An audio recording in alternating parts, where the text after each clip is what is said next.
الحمد لله نحمده ونستعينه ونستغفره ونؤمن به ونتوكل عليه ونعوذ بالله من شرور أنفسنا ومن سيئات أعمالنا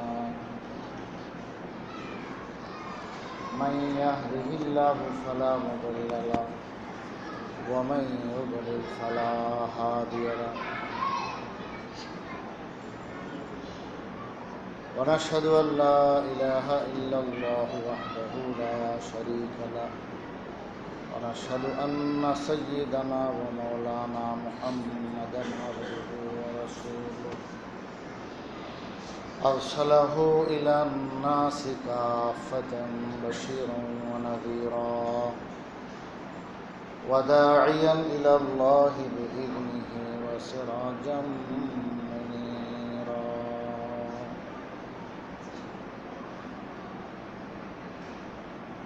أما بعد فقد قال الله تبارك وتعالى اهدنا الصراط المستقيم صراط الذين أنعمت عليهم غير المغضوب عليهم ولا الضالين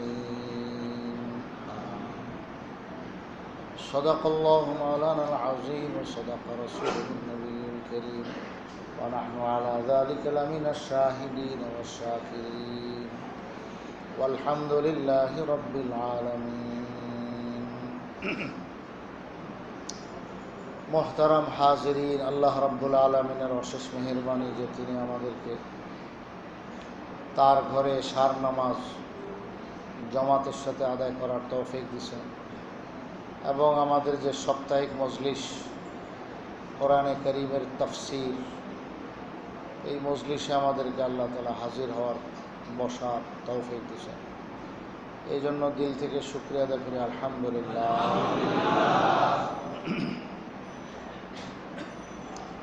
সূরা ফাতিহার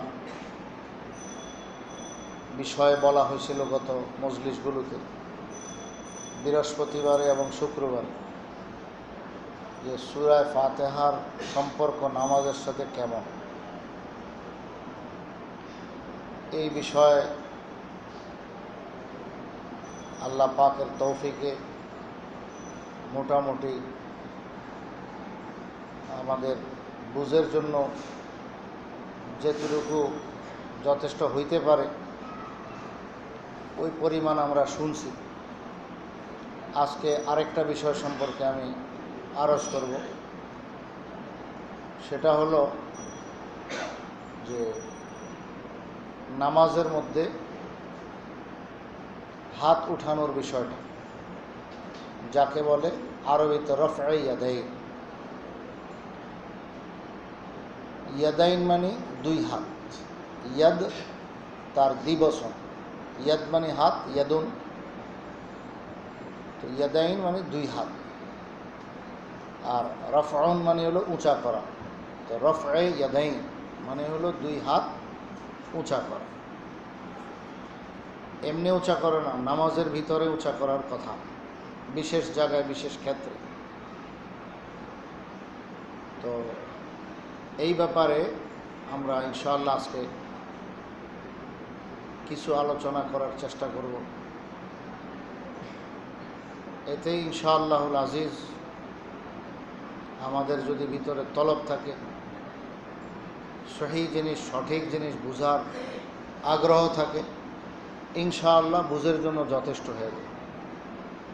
দোয়া চাই আপনাদের কাছে, আল্লাহ তাআলা অল্প সময়ে সঠিক কথাগুলো সঠিক তরিকায় বলার আমাকে তৌফিক দান করেন এবং আমাদের সকলকে আল্লাহ পাকের এবং রসুল করিম সাল্লাল্লাহু আলাইহি ওয়াসাল্লামের হিদায়াতের উপরে থাকার এবং চলার আমাদেরকে আল্লাহ তাআলা তৌফিক দান করেন।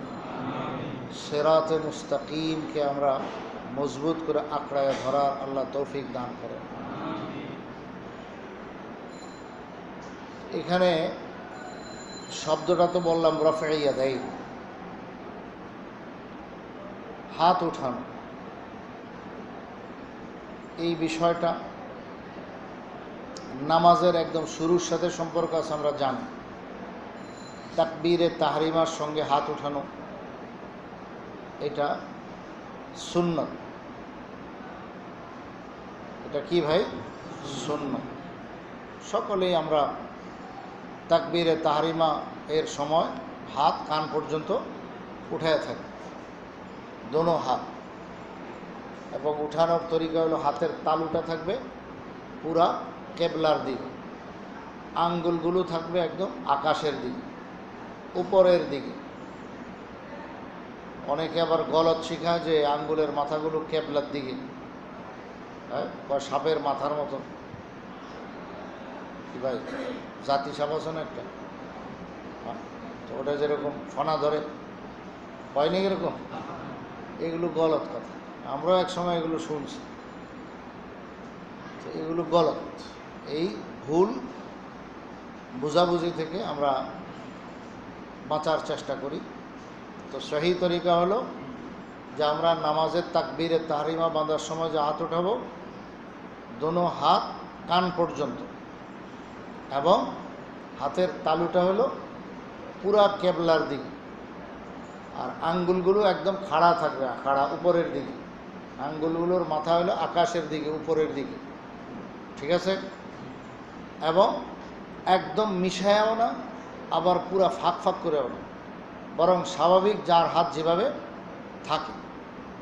আঙ্গুলকে ইচ্ছা করে ছড়ানোরও দরকার নেই, আবার ইচ্ছা করে একবারে মিলানোরও প্রয়োজন নেই, বরং স্বাভাবিকভাবে যার আঙ্গুল যেভাবে থাকে, দেখতেছেন তো এই যেভাবে, তাহলে কান পর্যন্ত, এবং হাতের তালু হলো সোজা কেবলার দিকে, আঙ্গুলগুলো হলো উপরের দিকে, এবং আঙ্গুল ফাঁকাও নয় মিলানোও নয়, স্বাভাবিকভাবে এইভাবে রাইখা তাকবীরে তাহরিমার সময় আমরা দোনো হাত উঠে পরে আল্লাহু আকবার বলা মাত্রই হাত আমরা বাঁধে ফেলি। হাত কোথায় বাঁধব? নাভির নিচে না নাভির উপরে? এটাও আরেকটা, না বুকের উপরে? আরেকটা সাবজেক্ট ইনশাআল্লাহুল আজিজ। এটা সামনের মজলিসেও হইতে পারে, বা যে কোনো মজলিস ধারাবাহিক আসতেছে ইনশাআল্লাহ। আমরা পেরেশানির কিছু না, সবগুলোই আমরা শিখব। আল্লাহু আকবার। তো আজকে এই বিষয়টা বলতেছি যে এই যে আমরা হাত তুললাম তাকবীরে তাহরিমার সময়, এই হাত উঠানো হলো সুন্নত, ফরজ না। তাহলে কেউ যদি হাত না উঠে তাকবীরে তাহরিম আল্লাহু আকবার বলে নিয়ত বাঁধে, নিয়ত নামাজ হবে তো নাকি? নামাজ হবে, কিন্তু কি ছুটলো? সুন্নত ছুটল। তো সুন্নত কেন ছাড়বে? তো ফরজ না, এই বিষয়টা আমরা জেনে নিলাম। মাসালা জানা এটা আমলের চাইতে অনেক বেশি দাম।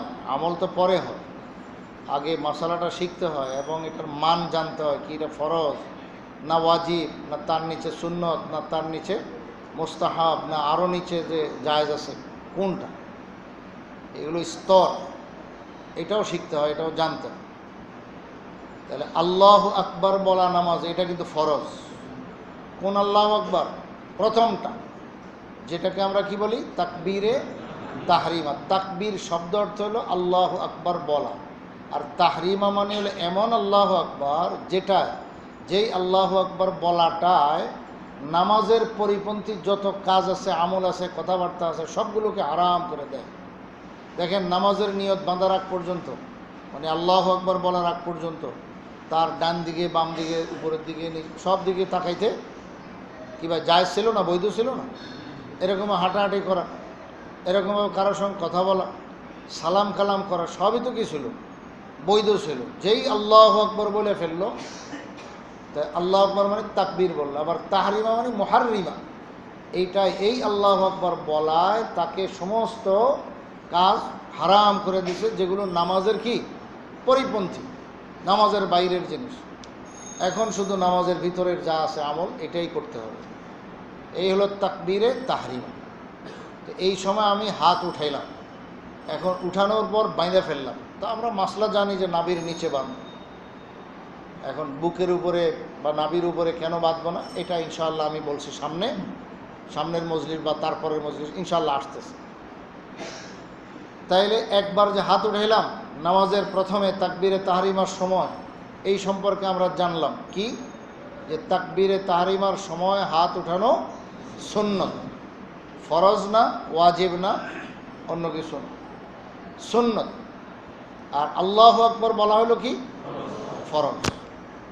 অনেক ভাই তাড়াহুড়ার কারণে নামাজ ইমাম সাহেব রুকুতে গেছেন,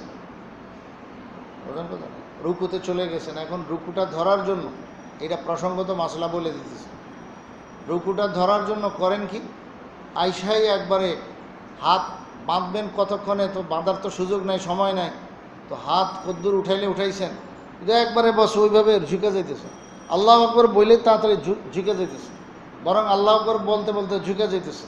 কী জন্য? শুধু রুকুটা ধরার জন্য। এখানে বড় নাজুক মশলা, বড় সেন্সিটিভ, অল্প একটু ভুলের কারণে নামাজটা বাতিল হয়ে যায়। এই জন্য বিষয়টা খুব ভালো করে স্মরণ রাখতে হবে।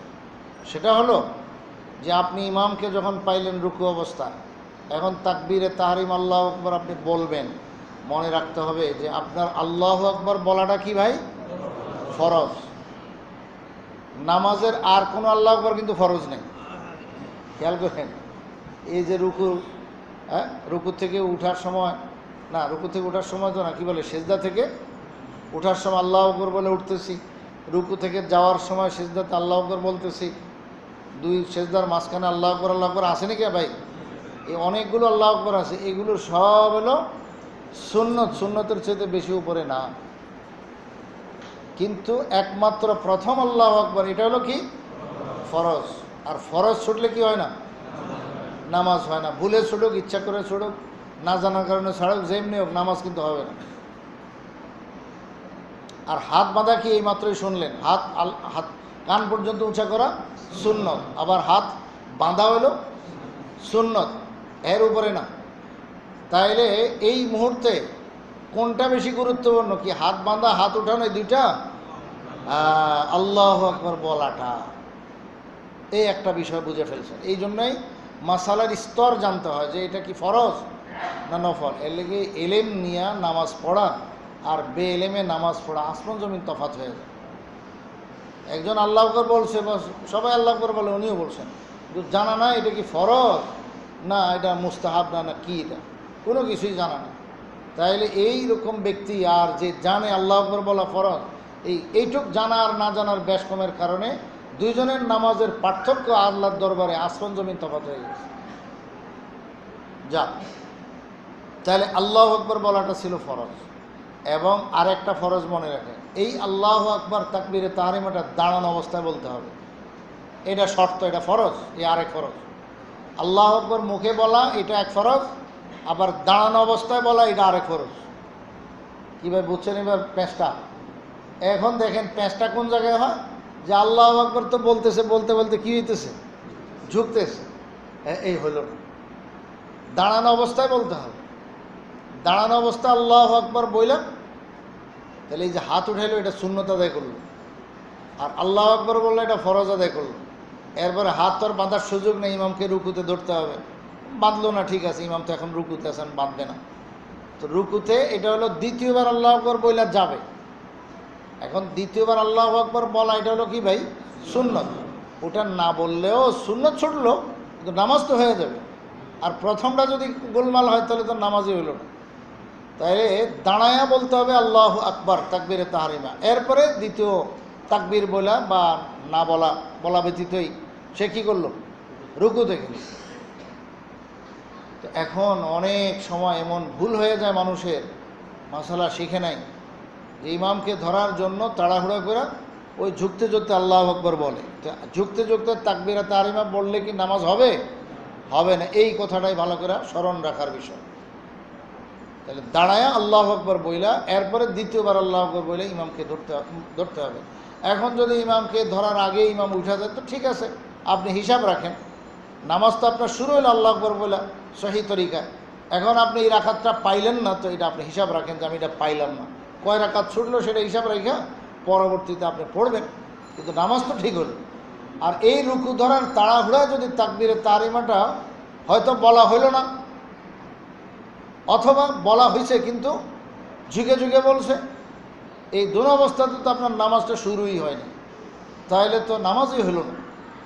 এই একটা বড় সতর্কতার বিষয় আমরা স্মরণ রাখি। যাক, তাইলে আমরা এই যে নামাজে হাত উঠাইলাম তাকবীরে তাহরিমার সময়, এইটা হলো প্রথমবারে। এখন মাসালা আসলো যে ইমাম সাহেবের নামাজ হলো, কেরাত হলো, যা কিছু সূরা কেরাত সব কিছু পড়লো, বা একা একই আমরা নামাজ পড়তে গেলে আমরা সূরা কেরাত সব কিছু পড়লাম। এইবার রুকুতে গেলাম, সামি আল্লাহু লিমান হামিদা বললাম, ইমাম সাহেব উঠলো, মুক্তাদির রব্বানা লাকাল হামদু বললাম, উঠলো। এখন কই যাবে? সেজদায় যাবে। তো এই রুকু থেকে উঠার পরে আবার কি হাত উঠানো হবে? এই হলো আজকের বিষয়টা, আলোচ্য বিষয়। আবার কি পুনরায় হাত উঠাইতে হবে? হ্যাঁ, এমনিভাবে সেজদার থেকে উঠা, আবার সেজদার থেকে উঠা, আবার যখন রাকাত শুরু করলো তখন কি আবার হাত উঠাবে? প্রতি রাকাতে এরকম হাত উঠাবে? এটা হলো বিষয়টা। ওটাকে রফে ইয়াদাইন বলে। সাধারণত প্রথমটা এই জন্য বলা হয় না, কারণ এটা একদম মুজমা আলাই, মানে একদম সবার কাছে স্বীকৃত, কারো এখানে দ্বিমত নাই যে নামাজ আল্লাহু আকবার বলার সময় তাকবীরে তাহরিমার সময় হাত উঠাবে। এটা নবীজির সুন্নত, এটা সকল মুসলমান জানেন, দুনিয়ার সকল মুসলমান এটা আমল করেন, রসুলের উম্মত আমল করেন। এখন এর পরের থেকে নামাজের মধ্যে আর বারবার হাত উঠানো হবে কিনা, যাকে বলা হয় রফে ইয়াদাইন, ওটাকেই বলে রফি ইয়াদাইন। যদিও শাব্দিক অর্থে প্রথমটারেও তো কি বলে? রফি ইয়াদাইন বলে। তো এখন ওটা হলো একটা বিষয়, একটা মাসালা, যে ওখানে হাত উঠাবো কিনা আমরা। তো এই বিষয়টা নিয়ে আজকে কথা বলতেছি। এই বিষয়টার ব্যাপারে সংক্ষিপ্ত কথা হলো এই যে রসুল করিম সাল্লাল্লাহু আলাইহি ওয়াসাল্লামের সাহাবায়ে কেরামের মধ্যে দুই রকম সাহাবায়ে কেরাম আছে। এক হলো ফোকাহা এ সাহাবায়ে কেরাম, মানে হলো এমন সাহাবী যিনি শুধু সাহাবী নন, তিনি ফকিহ, কোরআন হাদিস বেশি বুঝেন না, আল্লাহ রসুলের কথা বেশি সমঝদার, কথা বেশি বুঝেন, এবং রসুল্লাহ সাল্লাল্লাহু আলাইহি ওয়াসাল্লামের প্রথম কাতারের মুসল্লি। প্রথম কাতারের মুসল্লির কি অর্থ? রসুলকে সব সময় নামাজে কি ভাই বলেন না, দেখতেছেন যে কিভাবে রসুল সাল্লাল্লাহু আলাইহি ওয়াসাল্লাম নামাজ পড়াইতেছেন, কিভাবে রুকু সেজদা উঠতেছেন নামতেছেন, এবং হাত কোন জায়গায় উঠাইতেছেন বা উঠাইতেছেন না, এই সবগুলো চোখের সামনে। তো এরকম কিছু সাহাবায়ে কেরাম আছেন যাদেরকে বলে কি ফোকাহা এ সাহাবায়ে কেরাম। সাহাবায়ে কেরাম তো রসুলকে দেখলেই সাহাবি হয়ে যায়। যে আজকে ঈমান আনছে, এক মুহূর্তের জন্য রসুলের জিয়ারত পেয়ে গেছে, তাইলে সে কি হয়ে গেল? সাহাবি হয়ে গেল। কিন্তু এক মুহূর্তে তো আর দিনের সব সমঝ বুঝ এটা তার আসবে না, ঠিক কিনা? বুঝেন তো? আল্লাহ রসুলের দেখার কারণে তার মর্যাদা আল্লাহর দরবারে অনেক বেশি, সেটা ভিন্ন কথা, সেটা ভিন্ন কথা। সাহাবি হওয়া অনেক বড় মর্যাদার কথা। কত বড় মর্যাদার কথা প্রসঙ্গ তো একটু বলে দেয় এখানে, যে এক চাইতে সহজ আর বোঝার উপায় নাই যে সারা দুনিয়ার যত নেক মানুষ আছে, সমস্ত নেককার মানুষের আমল, নামাজ বলেন, রোজা বলেন, হজ বলেন, যাকাত বলেন, সব কিছু যদি এক পাল্লায় রাখা হয়, যে রসুল্লাহ সাল্লাল্লাহু আলাইহি ওয়াসাল্লামকে এক মুহূর্ত দেখার কারণে সাহাবী হয়ে গেছেন, তার আমল যদি আরেক পাল্লায় রাখা হয়, তবুও ওই এক মুহূর্তের দেখা সাহাবীর আমল নামার ওজন সবচেয়ে বেশি, সবচেয়ে বেশি, কোনো তুলনাই হয় না। বাস এই এক কথা, এটা স্বীকৃত কথা, এটা কোনো বানানো কথা নয় এবং অতিরঞ্জিত নয়, মনে রাখবেন কথাটা। এবং এই বিষয়টা অনেক লেখাপড়ার বিষয়। আমি কোনো এক সময় ইনশাআল্লাহ বলবো যে সাহাবায়ে কেরামের ফজিলত সম্পর্কে। ইনশাআল্লাহ আমার মনে মনে প্রোগ্রাম আছে, সাহাবায়ে কেরামের মান যে কত উঁচু, ইনশাআল্লাহ এই সম্পর্কে, যাকে বলে মানাকিবে সাহাবা, ফজাইল সাহাবা, আমার প্রোগ্রাম আছে। জুমার বয়ানে হোক আর এই কী বলে এটা তফসিরের মজলিস হোক, বা দোনোটাতেই বলবো, ইনশাআল্লাহ আমার প্রোগ্রাম আছে, বলবো। তো এখন আমি সারমর্ম যেই কথাটা বলার সেটাই বলে ফেলছি, যে একজন সাহাবী এক মুহূর্তে আল্লাহ রসুলকে দেখা সাহাবী যে হইলেন, তার আমল নামা, তার নামাজ, তার সেজদা, এত দামি আল্লাহ পাকের কাছে যে সারা দুনিয়ার সমস্ত গায়রে সাহাবি, মানে যে সাহাবি না, এর মধ্যে তাহলে কারা আছেন? তাবিন আছেন না? সমস্ত তাবিনগণ, তবে তাবিন আছেন না? এরপরে আমরা পর্যন্ত, বরং কেয়ামত পর্যন্ত যত নেক মানুষ আছেন, তাহলে তাবিন, তবে তাবিন হইতে কেয়ামত পর্যন্ত যত নেক মানুষ আছেন, সমস্ত নেক মানুষের আমল যদি নামাজ সেজদা সবগুলো এক পাল্লায় রাখা হয়, ওই এক মুহূর্ত আল্লাহ রসুলকে দেখনেওয়ালা সাহাবীর আমল নামার এক পাল্লায় রাখা কোনটা ভারী? ওই সাহাবীর আমল নামা ভারী। এত নজিরবিহীন, তুলনাহীন, আল্লাহ আকবার, এত মর্যাদা। তো এটা হলো মর্যাদার বিষয়, আল্লাহ তাআলা ওনাদেরকে এই মর্যাদা দান করেছেন। কিন্তু কোরআন হাদিস বুঝা, আল্লাহ রসুলের থেকে আমল শিখা, দিন বুঝা, দিনের ফাকাহাত, দিনের সমঝ, এটা কিন্তু আল্লাহ তাআলা সবাইকে সমান দেন নাই। রসুলের সাহাবী সোয়া লক্ষ সাহাবী সবাই এক মাপের না, সবাই এক মাপের না। যে যত বেশি সোহবত উঠাইছেন, দীর্ঘ সময় রসুলের সঙ্গে থাকছেন এবং রসুল সাল্লাল্লাহু আলাইহি ওয়াসাল্লামের কাছে কাছে থাকছেন, রসুল সাল্লাল্লাহু আলাইহি ওয়াসাল্লাম যাকে সবসময় ডাকাডাকি করেন, কাছে কাছে বসান, হ্যাঁ, যার থেকে পরামর্শ নেন, যাকে কাছে কাছে দাঁড় করান, নামাজের সঙ্গে সময় পর্যন্ত তালাশ করেন যে এই তোমরা লিয়ালিনি মিনকুম উলুল আহলামি ওয়ান নুহা, তোমাদের মধ্যে জ্ঞানী গুণী যারা আসো, বুঝবান যারা আসো, তারা লিয়ালিনি, তোমরা আমার একদম কাছে কাছে নামাজে দাঁড়াও, যাতে আমার নামাজটা দেখা ভালোভাবে তুমি ফলো করে শিখতে পারো এবং আমার উম্মতের কাছে সেই নামাজকে পৌঁছাইতে পারো। কাজে এইভাবে দাঁড়াও। রসুল এদেরকে ডেকে ডেকে কাছে কাছে দাঁড়াইতেন।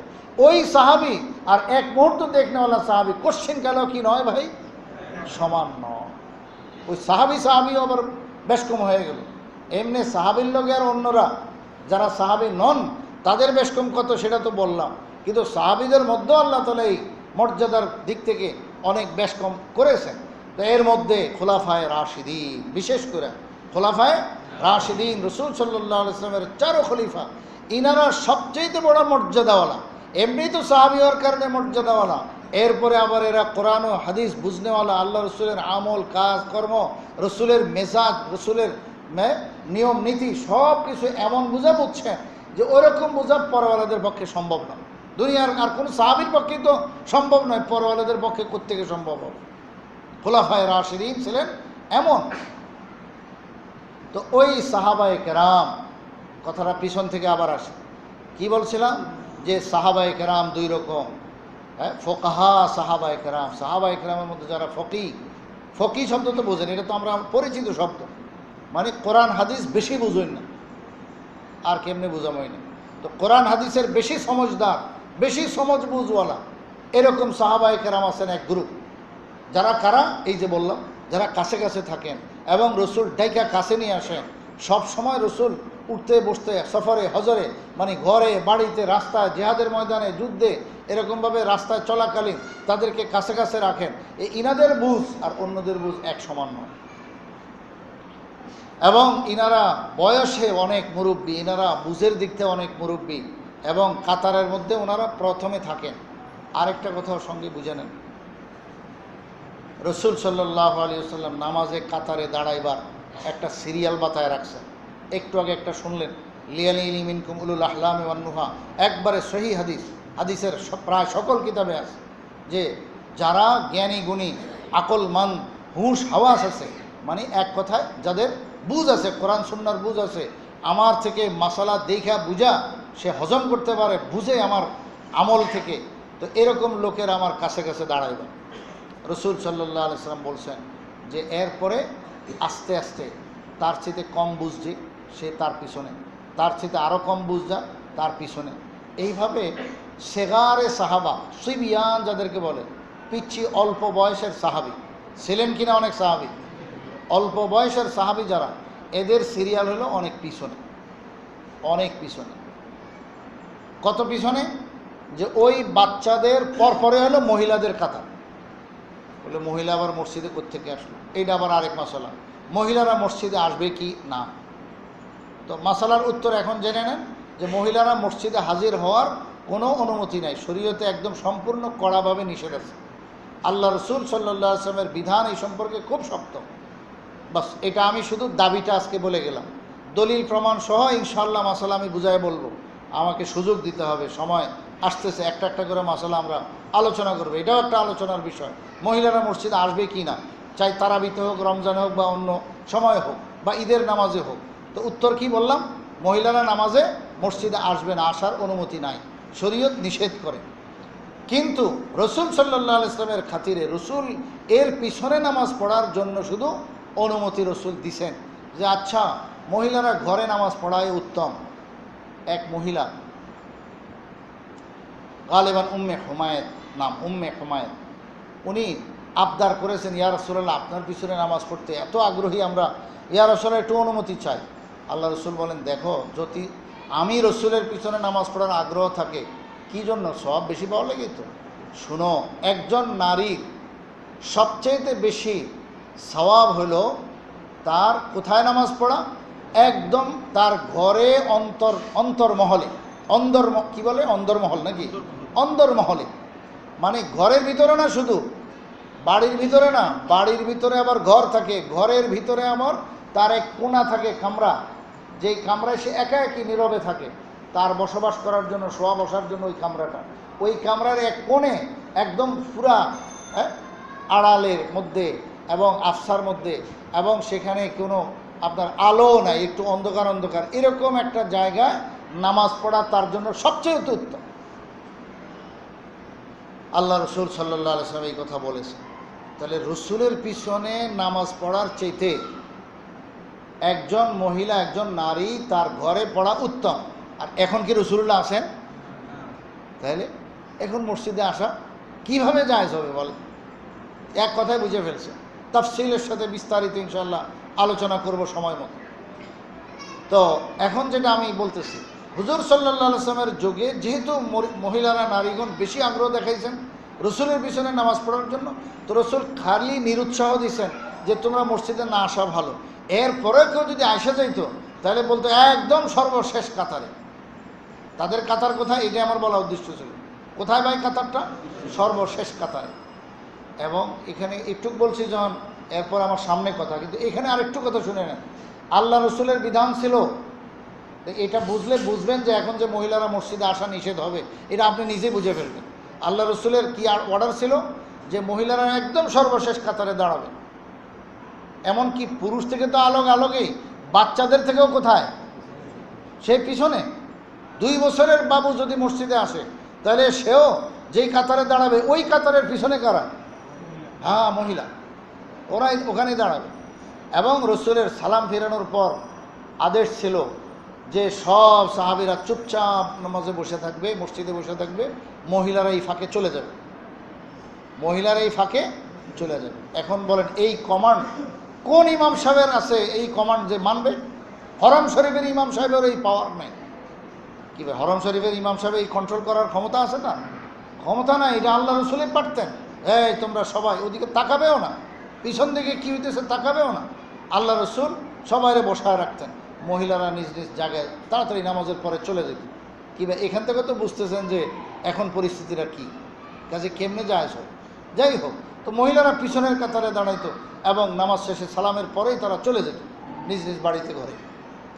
আবার এটাও তো যে কোনো পুরুষ ঘরে থাকতো না। আল্লাহ রসুলের নামাজ ধরার জন্য সব পুরুষ ঘর থেকে আইসা নামাজ এখানেই পড়তো। একমাত্র মুনাফেক, বরং মুনাফেকরাও সাহস পাইত না। মুনাফেকরাও আপনার ঘরে বসে নামাজ পড়ার, এলাকায় নিজ এলাকায় রসুলের নামাজ বাদ দিয়ে, মসজিদ বাদ দিয়ে নামাজ পড়ার হিম্মত পাইতো না। তার মানে কি প্রত্যেক বালেক পুরুষ তাহলে কোথায়? মসজিদে নববীতে। আর তো কোনো বালেক পুরুষ বাইরেই নেই, কোনো মুসলমানই নেই। তো এখন মহিলারা আসা এবং যাওয়া নিরাপদ না? নিরাপদ। এই হলো বিষয়টা। যাক, আমি এটা বলা উদ্দেশ্য না, বলা উদ্দেশ্য হলো যে মহিলাদের কাতার হলো পিছনের কাতার। তাইলে হুজুর সাল্লাল্লাহু আলাইহি ওয়াসাল্লাম কাতারের একটা সিরিয়াল করে রাখছে। একবারে যারা জ্ঞানী গুণী বড় বুঝওয়ালা, তারা দাঁড়াবে কোন কাতারে? শুধু সামনের কাতারে না, রসুলের বরাবর কাছে, বরাবর কাছে ইমামের একদম 8-10 হাতের ভিতরে তারাই থাকবে। আর এইভাবে যাইতে যাইতে কোন পর্যন্ত? একদম বাচ্চাদের পরে হলো যে, বাচ্চা মানে মেয়ে বাচ্চা না, ছেলে বাচ্চা, বাবু, এরপরে হলো মেয়েদের কাতার। এই ছিল রসুলের যুগ সিস্টেম। তাইলে বড় বড় সাহাবায়ে কেরাম তারা কাতারের প্রথমেই থাকতেন রসুলের আদেশ অনুযায়ী। এর মধ্যে 2-4 জনের নাম শুনি। এক কথায় তো খোলাফায়ে রাশিদিন। রসুল সাল্লাল্লাহু আলাইহি সাল্লাম নামাজ পড়াইতেন তো রসুলের বরাবর পিছনে কে থাকতো? আবু বকর সিদ্দিক, ওমর ইবনুল খাত্তাব, ওসমান, আলী কাররামাল্লাহু ওয়াজহু রাদিয়াল্লাহু আনহু আজমাইন। আবার হযরত আব্দুল্লাহ ইবনে মাসউদ রাদিয়াল্লাহু তাআলা আনহু, যিনি রসুলের এত বড় খাদেম ছিলেন যে আবু মুসা আশআরী উনি ইয়ামান থেকে আইসা দীর্ঘদিন পর্যন্ত পেস লাগিয়ে বসে রয়েছে। পেস লাগিয়ে গেছে ওনার, যে উনি মনে করছেন আব্দুল্লাহ ইবনে মাসউদ বুঝি রসুলের ফ্যামিলির সদস্য। কেন এরকম মনে করছেন? দেখি উনি সকাল নাই, সন্ধ্যা নাই, দিন নাই, রাত নাই, সর্বদাই রসুলের ঘরে খালি আসে আর যায়। এবং রসুল তারে বলেও দিছে, যখন দেখবো আমার দরজা একটু খোলা দেখা যায়, পর্দা একটু ফাঁক দেখা যায়, বুঝবা যে তোমার আসার অনুমতি আছে, তোমার ইজাজত চাওয়া লাগবে না, বস সালাম দিয়ে খালি ঢুকে যাও। এই হলো আব্দুল্লাহ ইবনে মাসউদের সম্পর্ক। তো উনি কোন কাতারে ভাই? প্রথম কাতার। এইবার শুনেন, এই কথাটা বোঝার পরে নামাজের যে সেটিং, নামাজের মধ্যে কিভাবে দাঁড়াবে, এগুলো শুনছেন। এইবার আরেকটা কথা শুনেন। হুজুর সাল্লাল্লাহু আলাইহি ওয়াসাল্লামের নামাজ আমরা যেভাবে এখন পাইছি, এটা কি প্রথম দিন মেরাজের পরের দিন থেকে এরকম নামাজ ছিল, না অনেক পরিবর্তন হওয়ার পরে এইভাবে আসছে? এটা যার জানা নাই সে জেনে নেন, আর যার জানা আছে তো আছে। তো আপনার জানার জন্য বলি যে এই নামাজ রসুলের প্রথম দিনেই এরকম ছিল না, অনেক পরিবর্তনের পর এই নামাজ এভাবে আসছে। মেরাজ হয়েছে হুজুর সাল্লাল্লাহু আলাইহি সাল্লামের মক্কি জিন্দিগির, মক্কা মুকাররমায় যে 13 বছর ছিলেন, এই 13 বছর জিন্দিগির শেষ দিকে। এখন কবে মেরাজ হয়েছে এটাও দ্বিমত আছে, ওই জমানার ইতিহাসগুলো ওইভাবে সংরক্ষণ পাওয়া যায় না, হয় নাই। তো এখন যার যেটা মনে আছে ওরকমভাবে বিভিন্ন মতামত পাওয়া যায়। কিন্তু এইটুক কথা ঠিক যে হুজুর সাল্লাল্লাহু আলাইহি সাল্লামের হিজরতের কমপক্ষে 6 মাস পূর্বে, তো আল্লাহ রসুলের কমপক্ষে হিজরত করে আর 6 মাস পূর্বে যদি হয়, তাহলে 12.5 বছর নামাজ ছাড়া ছিল, কি ঠিক না? কমপক্ষে এইটুক। তো 6 মাস পড়ছেন, তাহলে নামাজ কোথায়? মক্কা মুকাররমা। কমপক্ষে এইটুক ধরেন, 6 মাস কি পড়ছে? মক্কা মুকাররমা নামাজ পড়ছে। এরপরে মদিনা মুনাওয়ারা হিজরত করে যাওয়ার পর কয় বছর নামাজ পড়ছেন? 10 বছর। তাহলে 10 বছর হলো মদিনা শরীফের জিন্দিগি, নামাজের জিন্দিগি। আর মক্কা মুকাররমায় মাত্র 6 মাস, এটা হলো কমপক্ষে। আর যদি আরও আগে হিজরতের কি বলে মেরাজের ঘটনা ধরা হয়, তাহলে আরও লগে কয়েক বছর যোগ হবে, হলো। তাইলে মদিনা শরীফের 10 বছর এটা তো পাকা, এবং হিজরতের আগে 6 মাস এটাও পাকা, তাহলে 10.5 বছর, 11 বছরেই ধরতে পারেন।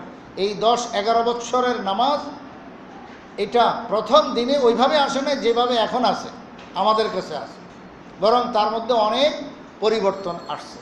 এই পরিবর্তনগুলোর মধ্যে যেমন কথার কথা, আমরা হাদিস এর কিতাব খুললেই পেয়ে যাব, বুখারী শরীফ সহ হাদিসের প্রায় সকল কিতাবেই আছে। কি আছে? কুন্না নাতাকাল্লামু ফিস সালাহ, আমরা নামাজে কথা বলতাম, কুশল বিনিময় করতাম, সালাম দিতাম। সালাম দিতাম। এক সাহাবি পর্যন্ত আইসা কয়, আল্লাহ রসুলের সালাম দিছে নামাজে, রসুল সালাম নেয় নেই। ওই সাহাবি তো মনে মনে ভাবতেছে, ইন্না লিল্লাহ, আমি জানি কি অন্যায় করছি, কি ভুল করছি। এখন উনি নামাজের দাঁড়ায়, নামাজ আর পড়ার কোনো মনোযোগ নেই, এমন পেরেশান যে আমি কি অন্যায় করলাম, আল্লাহ রসুল আমার সালাম দিলে ওয়ালাইকুম সালাম বললেন না। মানে কি ঘটনা বুঝছেন? তো নামাজ শেষে উনি পেরেশান, ঘাম ছুটে গেছে, আল্লাহরে আমি জানি কি অন্যায় করছি, আল্লাহ রসুল কেন সালামের উত্তর নেয়। পরে বলছেন, আরে মিয়া তুমি জানো, খবর আছে, আল্লাহ তাআলা এখানে বিধান পাল্টায় দিছে। এতদিন নামাজের সালাম কালাম সব বৈধ ছিল, কথাবার্তা বৈধ ছিল, আল্লাহ তাআলা নিষেধ করে দিয়েছেন, এই জন্য না তোমার সালাম নিতে পারি নাই আমি। এইবার আল্লাহ রসুলের এই কথা শুনে ওই সাহাবীর মানে ঘাম ছুটছে, শেষ হয়েছে, এবং শরীর ঠান্ডা হয়েছে, যে আলহামদুলিল্লাহ, মানে উনি তো পেরেশান হয়ে গেছে আল্লাহরে। কারণ রসুল কারো সালাম না নেওয়ার অর্থ কি, কীভাবে বুঝুন না, তার ইমানে সমস্যা আছে। আর খাইছে ওই বেচারার তো আর হুঁশ নাই, আল্লাহরে আমার কি হইলো, আমার জীবনে কি অন্যায় করছি না করছি সব মনে পড়তেছে, খালি পিছনে আমি বোধহয় ওদিন এই করছি, ওদিন সেই করছি, আরে আল্লাহ রসুল বোধহয় আমার উপরে নারাজ, তাই তো সালামের উত্তর নেয়। এখন নামাজ শেষে দেখা গেল না, ঘটনা এটা না, ঘটনা হলো যে এখানে নতুন আদেশ এসে গেছে যে না, নামাজে কথা বলা যাবে না, নামাজে সালাম কালামের কোনো সুযোগ নেই, এগুলো সব হলো আগে পরে। নামাজের ভিতরে কিভাবে দাঁড়াইতে হবে? কুমু লিল্লাহি কানিতিন, নামাজের মধ্যে দাঁড়াও একবারে চুপচাপ। আল্লাহ তাআলার বিধান, চুপচাপভাবে দাঁড়াও। সাকিতি, কোরআন শরীফে অনেক জায়গায় আছে যে কদ আফলাহাল মুমিনুন আল্লাযীনা হুম ফি সলাতিহিম খাশিউন, ওই সমস্ত মোমেনরা কামিয়াব যারা নামাজের মধ্যে কি করে? বড় খুশু খুজুর সাথে নামাজ পড়ে। খুশু খুজু বুঝেন তো? খুশু খুজু মানে হলো তার বাহ্যিক যে অঙ্গ প্রত্যঙ্গ আছে এগুলোকে একদম চুপচাপ রাখে, নীরব রাখে, এইভাবে নামাজ পড়ে। কোরআন শরীফে আরেক জায়গায় বলছেন আল্লাহ তাআলা যে ওয়াইন্নাহা লাকাবীরাতুন ইল্লা আলাল খাশিঈন, নামাজ এটা বড় কঠিন। নামাজ কি সোজা? নাহলে তো সবাই পড়তো। কেন সবাই পড়ে না? এত সহজ না, একটু তো মুশকিল আছে, কঠিন আছে। আল্লাহ তাআলা বলেন তবে ইল্লা আলাল খাশিঈন, যারা খুশুখুজুকারী, যাদের ভিতরে খুশুখুজু আছে তাদের জন্য নামাজ খুব সহজ। তাহলে বোঝা গেল নামাজের একটা বড় রূহ হলো কি? খুশুখুজু, নীরব থাকা, নিজের অঙ্গ প্রত্যঙ্গ সবগুলোকে নীরব রাখা। এবং তাইলে এখান থেকে আমরা কি বুঝলাম? যে নামাজে আপনার নীরব থাকা, নীরবতা পালন করা, নকল হরকত না করা, নড়াচড়া না করা, এটাই শরীয়তে চায়। শরীয়ত কি চায়? নামাজে নড়াচড়া না করা। বুঝতেছেন তো কথা? এটা শরীয়ত চায়। আচ্ছা, রাসূল সাল্লাল্লাহু আলাইহি ওয়াসাল্লামের নামাজে অনেক পরিবর্তন ছিল। আমি পরিবর্তনের ইতিহাস বলতে গেলে অনেক লম্বা হয়ে যাবে, ওইটা আমি এখন বলবো না। শুধু এইটুক ধারণা দিলাম যে নামাজে কি হয়েছে? অনেক পরিবর্তন হয়েছে। প্রথম দিকে একরকম ছিল, পরে আরেক রকম হয়েছে। এখন আসেন আরেকটা কথা বলছেন, হুজুর সাল্লাল্লাহু আলাইহি ওয়াসাল্লামের নামাজ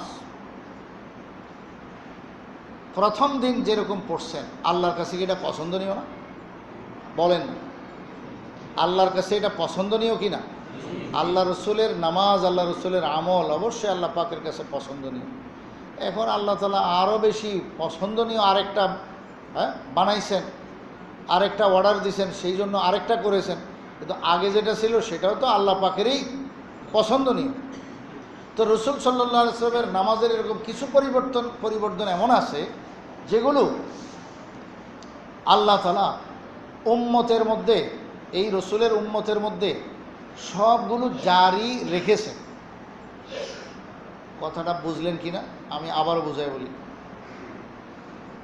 আল্লাহ রসুল সাল্লাল্লাহু আলাইহি ওয়াসাল্লাম যেরকম আমলই করুক, সবটাই আল্লাহ তাআলা উম্মতের মধ্যে কোনো না কোনো সূরতে উম্মতের মধ্যে সেটা জারি রাখছেন। সেটা কি? জারি রাখছেন। রসুল সাল্লাল্লাহু আলাইহি ওয়াসাল্লামের যেভাবেই আমল ছিল, তো ওটা আল্লাহর যেহেতু প্রিয়, ওটা উম্মতের মধ্যে আল্লাহ কোনো না কোনো জাতির মাধ্যমে, কোনো কোনো এলাকার লোকদের মাধ্যমে, কোনো কোনো লোকের মাধ্যমে আল্লাহ সেটা জারি রাখছেন। তো সবটাই ঠিক আছে। আচ্ছা, এইবার আসেন শেষ কথা। হুজুর সাল্লাল্লাহু আলাইহি ওয়াসাল্লাম নামাজের মধ্যে রফঈ ইয়াদাইন, তাকবীরে তাহরিমার সময় তো করতেনই। এটা একদম কি ভাই? ঐক্যমত, এজমা, এর মধ্যে কোনো রকমের দ্বিমত নাই। তাকবীরে তাহরিমার সময় রাসূল সাল্লাল্লাহু আলাইহি ওয়াসাল্লাম হাত উঠাইতেন। এখন এর পরবর্তীতে রুকু সেজদা এর সময়, মানে যে রফিয়া দেন, এখন অনেকে যেটা বুঝা না বুঝা গন্ডগোল বাজা, ওই রফিয়া দেন এটা রসুল করেছেন কি না এটা আমি বলতেছি। যে রসুল সাল্লাল্লাহু আলাইহি ওয়াসাল্লাম এটা করেছেনও আবার ছেড়েছেনও, করেছেনও ছেড়েছেনও, মানে কিছুদিন করেছেন আবার কিছুদিন ছেড়েছেন, করেন নাই। এখন রসুল সাল্লাল্লাহু আলাইহি ওয়াসাল্লাম রফঈ ইয়াদাইন তাকবীরে তাহরিমার পরবর্তী অন্যান্য জায়গায় রফঈ ইয়াদাইন যে ক্ষেত্রগুলোতে আছে, ওইখানে রসুল সাল্লাল্লাহু আলাইহি ওয়াসাল্লাম রফঈ ইয়াদাইন করেছেন কিনা কি বলছি? করেছেন কিছুদিন, আবার ছেড়েছেন কিছুদিন। করেছেন আবার কি করেন নাই, কয় রকম হলো? দুই রকম হলো। করেছেন, করেন নাই, কয় রকম হলো? দুই রকম হলো। এখন এখানে আমরা কোনটা করি বলেন? আমরা রফঈ ইয়াদাইন করি না। হানাফি মাযহাব অনুযায়ী আমরা কি করি না? করি না। রফিয়া দাইন তাকবীরে তাহরিমার পর আর আমরা হাত উঠাই না, তাহলে এটা রসুলের আমল কিনা বলেন? রসুলের আমল। আচ্ছা, তো এখন রসুল সাল্লাল্লাহু আলাইহি ওয়াসাল্লাম আগে করেছেন কোনটা, পরে করেছেন কোনটা, এটা হলো বুঝার বিষয়। এটা আমরা বুঝবো কিভাবে? এটা বুঝার একটা সহজ পদ্ধতি হলো, যেটা আইম্মায়ে কেরাম থিওরি বানায় রাখছেন, ইমামগণ একদম মূলনীতি আর থিওরি বানায় রাখছেন। কি? যে রসুলের প্রথম কাতারের মুসল্লি যারা, এরা নামাজটা উম্মতের কাছে কিভাবে শিখান, এটা হলো ফলো করার বিষয়। ওনারা নিজেরা কিভাবে নামাজ পড়েন, এটা হলো দেখার বিষয়। তো ওনারা যদি ওনারা যে আমলটা করবেন প্রমাণিত হবে যে ওটাই রসুলের শেষ আমল। কীভাবে বোঝেন না? রফিয়া দাইন করেছেন, আবার রফিয়া দাইন করেন নাই, কয় রকম পাওয়া গেছে রসুলের আমল? দুই রকম। এখন কোনটা সর্বশেষ আমল? কি রফিয়া দাইন করাটাই, না রফিয়া দাইন না করাটাই? এটা আমরা বুঝবো কিভাবে? সাহাবায়ে কেরাম, বিশেষ করে কারা, শেষ কাতারের মুসল্লি না প্রথম কাতারের মুসল্লি? প্রথম কাতারের মুসল্লি যারা ফোকাহায় সাহাবায়ে কেরাম, ইনারা নামাজ উম্মতকে কিভাবে শিখাইছেন, এটা দিয়ে আমরা বুঝবো। কারণ এখানে আরেকটা কথা আছে, ওনাদের এই যারা প্রথম কাতারের মুসল্লি ছিল, মনে করেন হজরত আবু বকর সিদ্দিক রাদিয়াল্লাহু আনহু, হজরত ওমর রাদিয়াল্লাহু আনহু, হজরত আব্দুল্লাহ ইবনে মাসউদ রাদিয়াল্লাহু আনহু, আলী রাদিয়াল্লাহু তাআলা আনহু, ইনাদের পক্ষে রসুলের ইন্তেকালের পরে এমন নামাজ শিখানো উম্মতকে সম্ভব নয় যেটা রসুল সাল্লাল্লাহু আলাইহি ওয়াসাল্লাম শেষ দিন পর্যন্ত বাকি রাখেন নাই। বুঝছেন কথা না? বরং কোনটাই শিখাবেন ওনারা? রসুল সাল্লাল্লাহু আলাইহি ওয়াসাল্লামের শেষ দিন পর্যন্ত নামাজটা যেভাবে ছিল এইভাবেই উম্মতকে কী করবেন ওনারা? শিখাবেন। এর ব্যতিক্রমটা কি ওনাদের পক্ষে সম্ভব? কেন সম্ভব না? কারণ ওনারা এই যাদের নাম নিলাম, এরা প্রথম দিন থেকে রসুলের সঙ্গে আছে। কবে থেকে? একবারে নবুয়ত যেদিন পাইছে রসুল, ওই দিন থেকে ওনারা রসুলের সঙ্গে আছে। আর নামাজ তো আসছে নবুয়তের 12.5 বছর পরে, এক যুগ পরে। কি ভাই ঠিক না? এর পরের থেকে ওনারা মদিনা শরীফের 10 বছর সহ রসুলের একদম ইন্তেকালের দিন পর্যন্ত রসুলের সঙ্গে ওনারা নামাজ পড়েছেন কিনা? পড়েছেন। তাহলে নামাজের পরিবর্তন যে হইতেছে খালি, এগুলো ওনারা জানেন কি না? এগুলো জানেন। এই জন্য ওনারা সবসময় কোনটা ফলো করবেন? যে আগে কোনটা ছিল এটা নিয়ে ফলো করবেন, না পরে কোনটা হইতেছে এটা ফলো করবেন? পরে কোনটা হইতেছে এইটা হলো ফলো করার বিষয়। তাইলে ওনাদের আমল থেকেই, ওনাদের এই বড় বড় সাহাবায়ে কেরামের নামাজ শিক্ষা যেভাবে দিছেন ওনারা, এটা থেকেই এবং ওনাদের ব্যক্তিগত নামাজ আদায় করা থেকেই আইম্মায়ে কেরাম এটা বুঝবেন, ধরে নেবেন যে এটাই ছিল রসুলের আখেরি নামাজ, এটাই ছিল রসুলের শেষ দিকের নামাজ। কাজে ওটাই এখন কিয়ামত পর্যন্ত বলবৎ থাকবে। এর ব্যতিক্রমটা যদিও ছিল কোনো সময়, ওইটা আমরা উম্মতকে শিখাইতে পারি না। এই হলো বিষয়টা। বুঝছেন মূল বিষয়টা? এইবার আসেন যে আমরা একটু তাকাই যে এই বড় বড় সাহাবায়ে কেরাম, প্রথম কাতারের মুসল্লি যারা, ইনারা নামাজ কেমনে শিক্ষা দিতেন এবং নামাজ কেমনে পড়তেন, এটা একটু আমরা দেখি। ইমাম আজম আবু হানিফা রহমতুল্লাহ আলাইহির মতো ইমামগণ, ইমাম মালিক রহমতুল্লাহ আলাই মদিনা শরীফের ইমাম, এই দুইজন ইমাম একমত যে নামাজের মধ্যে তাকবীরে তাহরিমার পর আর কোনো রফিয়া দাইন নাই। বুঝছেন কথা? মদিনা শরীফের নামাজ দৈনিক 5 ওয়াক্ত হইতেছে, ইমাম মালিক কি ঘুমায় রয়েছেন না নামাজগুলো দেখতেছেন? এই নামাজগুলো কবে থেকে চলে আসতেছে? রসুলের যুগ থেকে। ইমাম আজম আবু হানিফা রহমতুল্লাহ আলাই কুফানগরীতে বৈশা সাহাবায়ে কেরামের আমল, সাহাবায়ে কেরামের পরবর্তী তাবেঈনগণের আমল, দৈনিক 5 ওয়াক্ত নামাজ দেখতেছেন না দেখেন না? দেখতেছেন। এবং এই দুটো শহরে কোনো সময় রফিয়া দাইন কেউ করতেন না। কোথায়? মদিনা শরীফ আর কুফানগরী। আচ্ছা, এইবার আমরা বড় বড় সাহাবায়ে কেরামের আমলগুলো দেখি। আমি হাদিসের কিতাব খুলে রাখছি, এখানে ইনশাআল্লাহ এখনই দেখবেন। 1 নম্বর হলো হজরত আবু বকর সিদ্দিক, রসুলের প্রথম কাতারের মুসল্লিকে ভাই হজরত আবু বকর সিদ্দিক রাদিয়াল্লাহু তাআলা আনহু। তিনি নামাজের মধ্যে রফিয়া দাইন করতেন না তাকবীরে তাহরিমার পর। তাকবীরে তাহরিমার পর আর রফিয়া দাইন করতেন না। তাহলে কি প্রমাণ হলো? যে রসুল রফিয়াদাইন যে করেছেন এটা নিশ্চয়ই আগে, কিংবা এটা প্রমাণ হলো কিনা? দেখেন, রসুল রফিয়াদাইন করেন নাই এটা কিন্তু আমরা বলি নাই, খেয়াল করছেন? রফিয়াদাইন করেছেন তাকবীরে তাহরিমা ছাড়াও, কিন্তু এটা সাহাবী হযরত আবু বকর সিদ্দিক রাদিয়াল্লাহু আনহুর আমল থেকে আমরা কি বুঝলাম? যে এটা রসুল এক সময় করেছেন, পরবর্তীতে আর করেন নাই। এটাই আবু বকর সিদ্দিক রাদিয়াল্লাহু আনহু শিখছেন, এই জন্য উনি নিজে নামাজ পড়াইতেন যখন রফিয়াদাইন করতেন না। এরকমভাবে প্রথম কাতারের আরেকজন মুসল্লি হযরত ওমর ইবনুল খাত্তাব রাদিয়াল্লাহু তাআলা, তিনিও নামাজের মধ্যে রফিয়াদাইন করতেন না, রফিয়াদাইন করতেন না। ওনার সাহেবজাদা হযরত আব্দুল্লাহ ইবনে ওমর, কি ভাই মনে আছে তো? এই আব্দুল্লাহ ইবনে ওমরের কথা গত সপ্তাহে শুনছেন যে উনি ইমামের পিছনে কেরাত পড়তে কি করতেন? বাধা দিতেন। সেই আব্দুল্লাহ ইবনে ওমরের কি আমল ছিল এটাও শুনে নেন এখানে, একটু পরে সব বর্ণনা আমি শুনাইতেছি। উনিও রফিয়াদাইন করতেন না। হযরত আব্দুল্লাহ ইবনে ওমর কি করতেন না?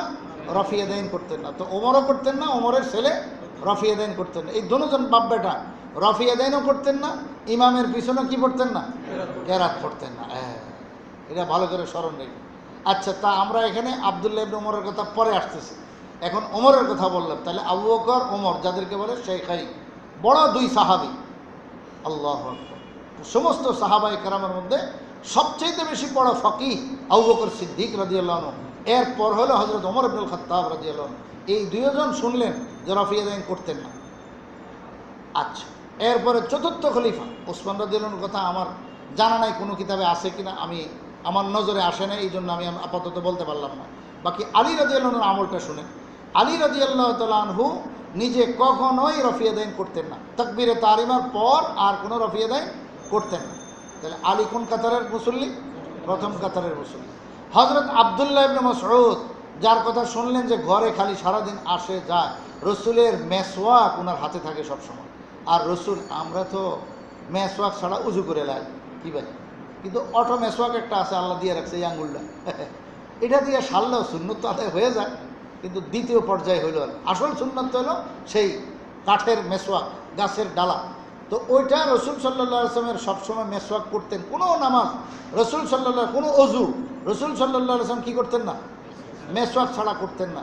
আর এই মেসওয়াকের দায়িত্ব কার হাতে? আব্দুল্লাহ ইবনে মাসউদের হাতে। তো মেসওয়াকের সময় আর অজুর সময়, অজুর পানি আগাই দেওয়ার সময় আব্দুল্লাহ ইবনে মাসউদ আসেন, এরপরে কি প্রথম কাতারে আসে না? যে রসুলের উজু করাইলো, ইমাম সাহেবের উজু করাইলো, এ বুঝি গায়ে, এ তো প্রথম কাতারের মুসল্লি, এবং উনি হলো সাদিসুল ইসলাম। আমি হলাম মুসলমানদের 6 নম্বর মুসলমান, এই ইসলামের 6ষ্ঠ ব্যক্তি আমি 6 নম্বরের মুসলমান। কে? আব্দুল্লাহ ইবনে মাসউদ, এত পুরান সাহাবী। আল্লাহু আকবার। ওনার আগে আলী মুসলমান হয়ে গেছে, ওনার আগে হযরত আবু বকর সিদ্দিক মুসলমান হয়ে গেছে, আর 6 নম্বরে কে হয়েছে? আব্দুল্লাহ ইবনে মাসউদ, এত পুরান সাহাবী। উনি প্রথম কাতারের মুসল্লি, রসুলের খাদেম। তো ওনার জীবন ভর উনি সব সময় এই তাকবীরে তাহরিমা ছাড়া আর হাত উঠাইতে বলতেন না, হাত উঠাইতে শিখাইতেন না, এবং সব সময় উনি রফিয়াদাইন ছাড়া নামাজ শিক্ষা দিতেন। নামাজ বলতেন যে রফিয়াদাইন ছাড়া নামাজ পড়ো, রফিয়াদাইন নাই। তাইলে কি হলো? আবু বকর, ওমর, আলী, আব্দুল্লাহ ইবনে মাসউদ, 4 জন বড় বড় সাহাবী, ইনারা প্রথম কাতারের মুসল্লি। ইনাদের আমল থেকে, ইনাদের বলা থেকে আমরা এই জিনিস জানলাম যে রফিয়াদাইন করা যাবে না। এটা রসুল সাল্লাল্লাহু আলাইহি ওয়াসাল্লাম যদি করে থাকেন তাহলে এটা কি আমি বললাম? এটা আগের আমল। ইনাদের আমলে, ইনাদের বক্তব্য এটা প্রমাণ করে যে রসুল সাল্লাল্লাহু আলাইহি ওয়াসাল্লামের শেষ দিন পর্যন্ত রফিয়াদাইন ছিল না, নাইলে কোশ্চেন কেন রফিয়াদাইন ওনারা বাদ দিতে পারতেন না। ঠিক আছে? আচ্ছা, এইবার আমি হাদিসগুলো পড়ে শুনে। বিসমিল্লাহির রহমানির রহিম। আমার সামনে এই কিতাবটার নাম মুসান্নাফ ইবনে আবি শাইবা। কি ভাই? মুসান্নাফ ইবনে আবি শাইবা। এই কিতাব লেখা হয়েছে বুখারী, মুসলিম, তিরমিজি, আবু দাউদ, নাসাই, ইবনে মাজাহ, সকল কিতাব লেখার পূর্বে, বোঝেন?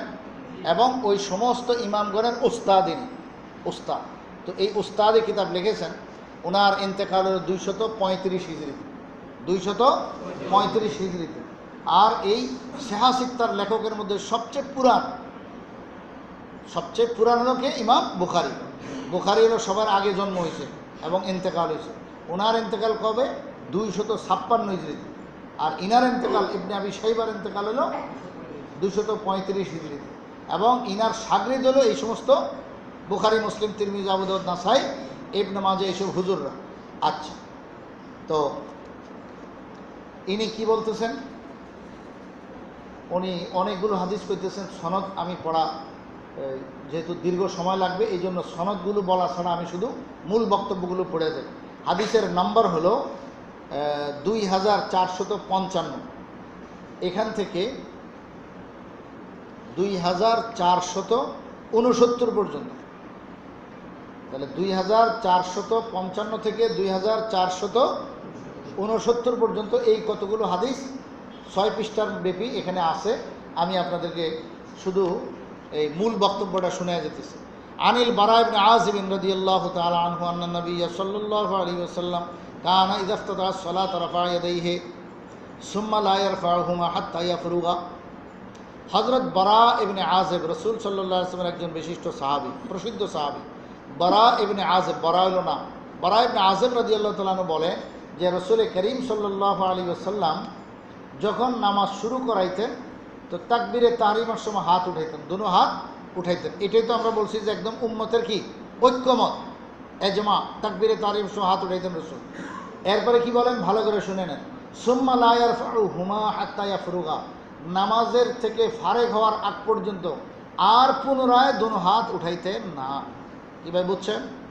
আচ্ছা, এরপরে হাদিস হযরত আব্দুল্লাহ ইবনে মাসউদ রাদিয়াল্লাহু তাআলা আনহু থেকে বর্ণিত। উনি বলেন আলা উরিকুম সালাত রাসূলিল্লাহি সাল্লাল্লাহু আলাইহি ওয়াসাল্লাম ফালাম ইয়ারফা ইদাইহি ইল্লা মাররাতান। হযরত আব্দুল্লাহ ইবনে মাসউদ রাদিয়াল্লাহু আনহু বলেন যে আমি কি তোমাদেরকে রাসূলুল্লাহ থেকে যেই নামাজ শিখছি সেই নামাজটা কি পড়াবো, তোমরা দেখবে? তখন তিনি ইমামতি করলেন, সবাই ওনার পিছনে নামাজ পড়লেন। এখন সবাই কীরকম চোখ বড় বড় করে তাকায় আছে। ঘুম অন্যদিন নামাজে ধরলেও আজকে কিন্তু ঘুমে ধরে নেই, কারণ বড় বড় করে তাকায় আজকে কি নামাজ পড়াবেন, রাসূলুল্লাহর নামাজ পড়াবেন। ভালো করে খেয়াল করেন। আব্দুল্লাহ ইবনে মাসউদ বলেন কি শিখাবো তোমাদেরকে, রাসূলুল্লাহর নামাজ। তো তিনি নামাজ শুরু করলেন, ফালাম ইয়ারফা ইয়াদাইহি ইল্লা মাররাতান, একমাত্র প্রথমবার ব্যতীত আর তিনি দুই হাত উঠালেন না। তো এটা কার নামাজ ভাই? কার? আব্দুল্লাহ ইবনে মাসউদের নামাজ, রাসূলুল্লাহর নামাজ। কি কইছে উনি যে রাসূলুল্লাহর নামাজ আমি শিখাবো? তাহলে রাসূলুল্লাহর নামাজ আব্দুল্লাহ ইবনে মাসউদ শিখাই দিয়েছেন যে কি নাই, রফিয়া দেয় নাই, কি ছাড়া, তাকবীরে তাহরিমা ছাড়া। আচ্ছা, আরেক হাদিস আন আসিম ইবনে কুলাইব আন আবিহি আন আলী রাদিয়াল্লাহু তাআলা আনহু কানা ইয়ারফাউ ইয়াদাইহি ইযা ইফতাতা আস-সালাতা সুম্মা লা ইয়াউদ। হযরত আসিম ইবনে কুলাইব বর্ণনা করেন তার বাবা কুলাইব থেকে যে আলী কাররামাল্লাহু ওয়াজহাহু যখন নামাজ পড়াইতেন তো তিনি তাকবীরে তাহরিমা ব্যতীত আর পুনরায় হাত উঠাইতেন না। পাইছেন নেবে আলী রাদিয়াল্লাহু আনহু আমল। আচ্ছা, এরপর বিশিষ্ট তাবে, আরও সাহাবীর কথা আছে। বিশিষ্ট তাবেঈ হযরত শাবি রহমতুল্লাহ আলাইহি, যিনি 500 সাহাবায়ে কেরামের সাক্ষাৎ পাইছেন। কয় শত সাহাবী? 500 সাহাবীর সাক্ষাৎ তিনি পাইছেন। আমের ইবনে শারাহিল নাম, 104 হিজরিতে তার ইন্তেকাল। তিনি আবু হানিফার উস্তাদ, এটাও মনে রাখবেন। তিনি কি করতেন, আন্নাহু কানা ইয়ারফাউ ইয়াদাইহি ফি আউয়ালিত তাকবীরাতি সুম্মা লা ইয়ারফাউহুমা, তিনি একমাত্র তাকবীরে তাহরিমার সময় কোনো হাত উঠাইতেন আর হাত উঠাইতেন না। ইমাম শাফি। হযরত ইব্রাহিম নাখাঈ রহমতুল্লাহ আলাইহি, ওনার কথা শুনেন, আন্নাহু কানা ইয়াকুলু, উনি সব সময় বলতেন ইযা কাব্বারতা ফি ফাতিহাতিস সালাতি ফারফা ইয়াদাইকা, যখন তুমি নামাজের শুরুতে তাকবীরে তাহরিমার সময় আপনার আল্লাহু আকবার বলবে, ফারফা ইয়াদাইকা, তুমি কিন্তু দুনো হাত উঠাবে তাকবীরে তাহরিমার সময়। এরপরে সুম্মা লা তারফাহুমা ফি মা বাকিয়া, আর মা বাকি যে নামাজ, অবশিষ্ট যে নামাজ আছে আর কোথাও তুমি দুনো হাত উঠাবে না। এল ইব্রাহিম নাখাঈ রহমতুল্লাহ আলাইহির কথা। আরও শুনেন, আন আবি ইসহাক ক্বালা কানা আসহাবু আব্দুল্লাহ ওয়া আসহাবু আলী লা ইয়ারফাউনা আইদিয়াহুম ইল্লা ফি ইফতিতাহিস সালাহ। সুবহানাল্লাহ। ক্বালা ওয়াকিউন সুম্মা লা ইয়াউদুন। হযরত আবু ইসহাক সাবিঈ রহমতুল্লাহ আলাইহি বহুত প্রসিদ্ধ একজন তাবেঈ, তিনি বলেন হযরত আব্দুল্লাহ ইবনে মাসউদের যত শাগরিদ আছে, কত শাগরিদ কি বলবো, এই সমস্ত কথা ব্যাখ্যা বলতে গেলে অনেক সময় লেগে যায়। আব্দুল্লাহ ইবনে মাসউদ আর হযরত আলীর শাগরিদ তামাম কুফানগরী ভর্তি, সম্পূর্ণ ওলামায়ে কেরাম, যারা খাঁটি ওলামায়ে কেরাম, দ্বীনের সমঝদার, তারা হলো হয় আব্দুল্লাহ ইবনে মাসউদের শাগরিদ, নাইলে হযরত আলী রাদিয়াল্লাহু আনহুর শাগরিদ। কুফানগরী ভরা কাদ্দারা হযরত বলেন না কেন আব্দুল্লাহ ইবনে মাসউদের শাগরিদ আর আব্দুল্লাহ ইবনে আলী রাদিয়াল্লাহু আনহুর শাগরিদ, এই দুইজনের শাগরিদ দ্বারা একদম ভরপুর। এই জন্য আলী রাদিয়াল্লাহু তাআলা আনহু যখন তার খেলাফতকালে খেলাফতের মসনদ নিয়ে গেছেন মদিনা মুনাওয়ারা থেকে কুফানগরীতে, কারণে কারণে ওখানে গেছেন, কুফানগরীকে ওনার দারুল খেলাফত এবং রাজধানী বানাইছেন। আলী রাদিয়াল্লাহু আনহু ওখানে তার খেলাফতকালের সমস্ত কার্যক্রম ওখান থেকে পরিচালনা করেছেন। ওটাই দারুল খেলাফত, ওটাই আসেমা, ওটাই হলো রাজধানী। হযরত আলী রাদিয়াল্লাহু তাআলা আনহু ওখানে ছিলেন। একটানা ওনার খেলাফত কাল কত বছর? 6 বছর। এই 6 বছর উনি ওখানে ছিলেন। এবং আচ্ছা, উনি যাওয়া মানে কি? রাজধানীতে মানুষ সবচেয়ে কম থাকে না বেশি থাকে? এবং কি সবচেয়ে বোকা মানুষটি থাকে না জ্ঞানীগুণী মানুষটি ওখানে থাকে? আর ওই যুগের রাজধানী হযরত আলী রাদিয়াল্লাহু তাআলা আনহু কুফানগরীকে রাজধানী বানানোর পর ওখানে কত সাহাবায়ে কেরাম গিয়ে আপনার বসবাস শুরু করেছেন। সেই আলী রাদিয়াল্লাহু আনহু গিয়েই নিজের কথা তো পরে, আগে উনি যায়া দেখেন যে আল্লাহ রে, এই কুফানগরী তো ভর্তি দেখি হযরত আব্দুল্লাহ ইবনে মাসউদের শাগরিদ দ্বারা। এবং তিনি বলছেন হায়, আব্দুল্লাহ ইবনে মাসউদ 32 হিজরিতে ইন্তেকাল করেছেন। আলী রাদিয়াল্লাহু আনহু ওখানে পৌঁছার আগেই কয় যে আব্দুল্লাহ ইবনে মাসউদ তো মরে গেছেন, কিন্তু এই কুফানগরীতে উনি আসমানের আফতাব ও মাহতাব, চন্দ্র সূর্য সব দিকে লাগাই গেছেন। মানে হলো সব ওলামা সুলাহা বড় বড় মানুষ সেখানে মজুদ, একদম পুরা ভর্তি দেখেই সুরুজু হাদিহি কারিয়া, যে এই এলাকা একদম যারা বাতির কাজ দিতেছে, সূর্যের কাজ দিতেছে, সব দেখে এখানে ভর্তি।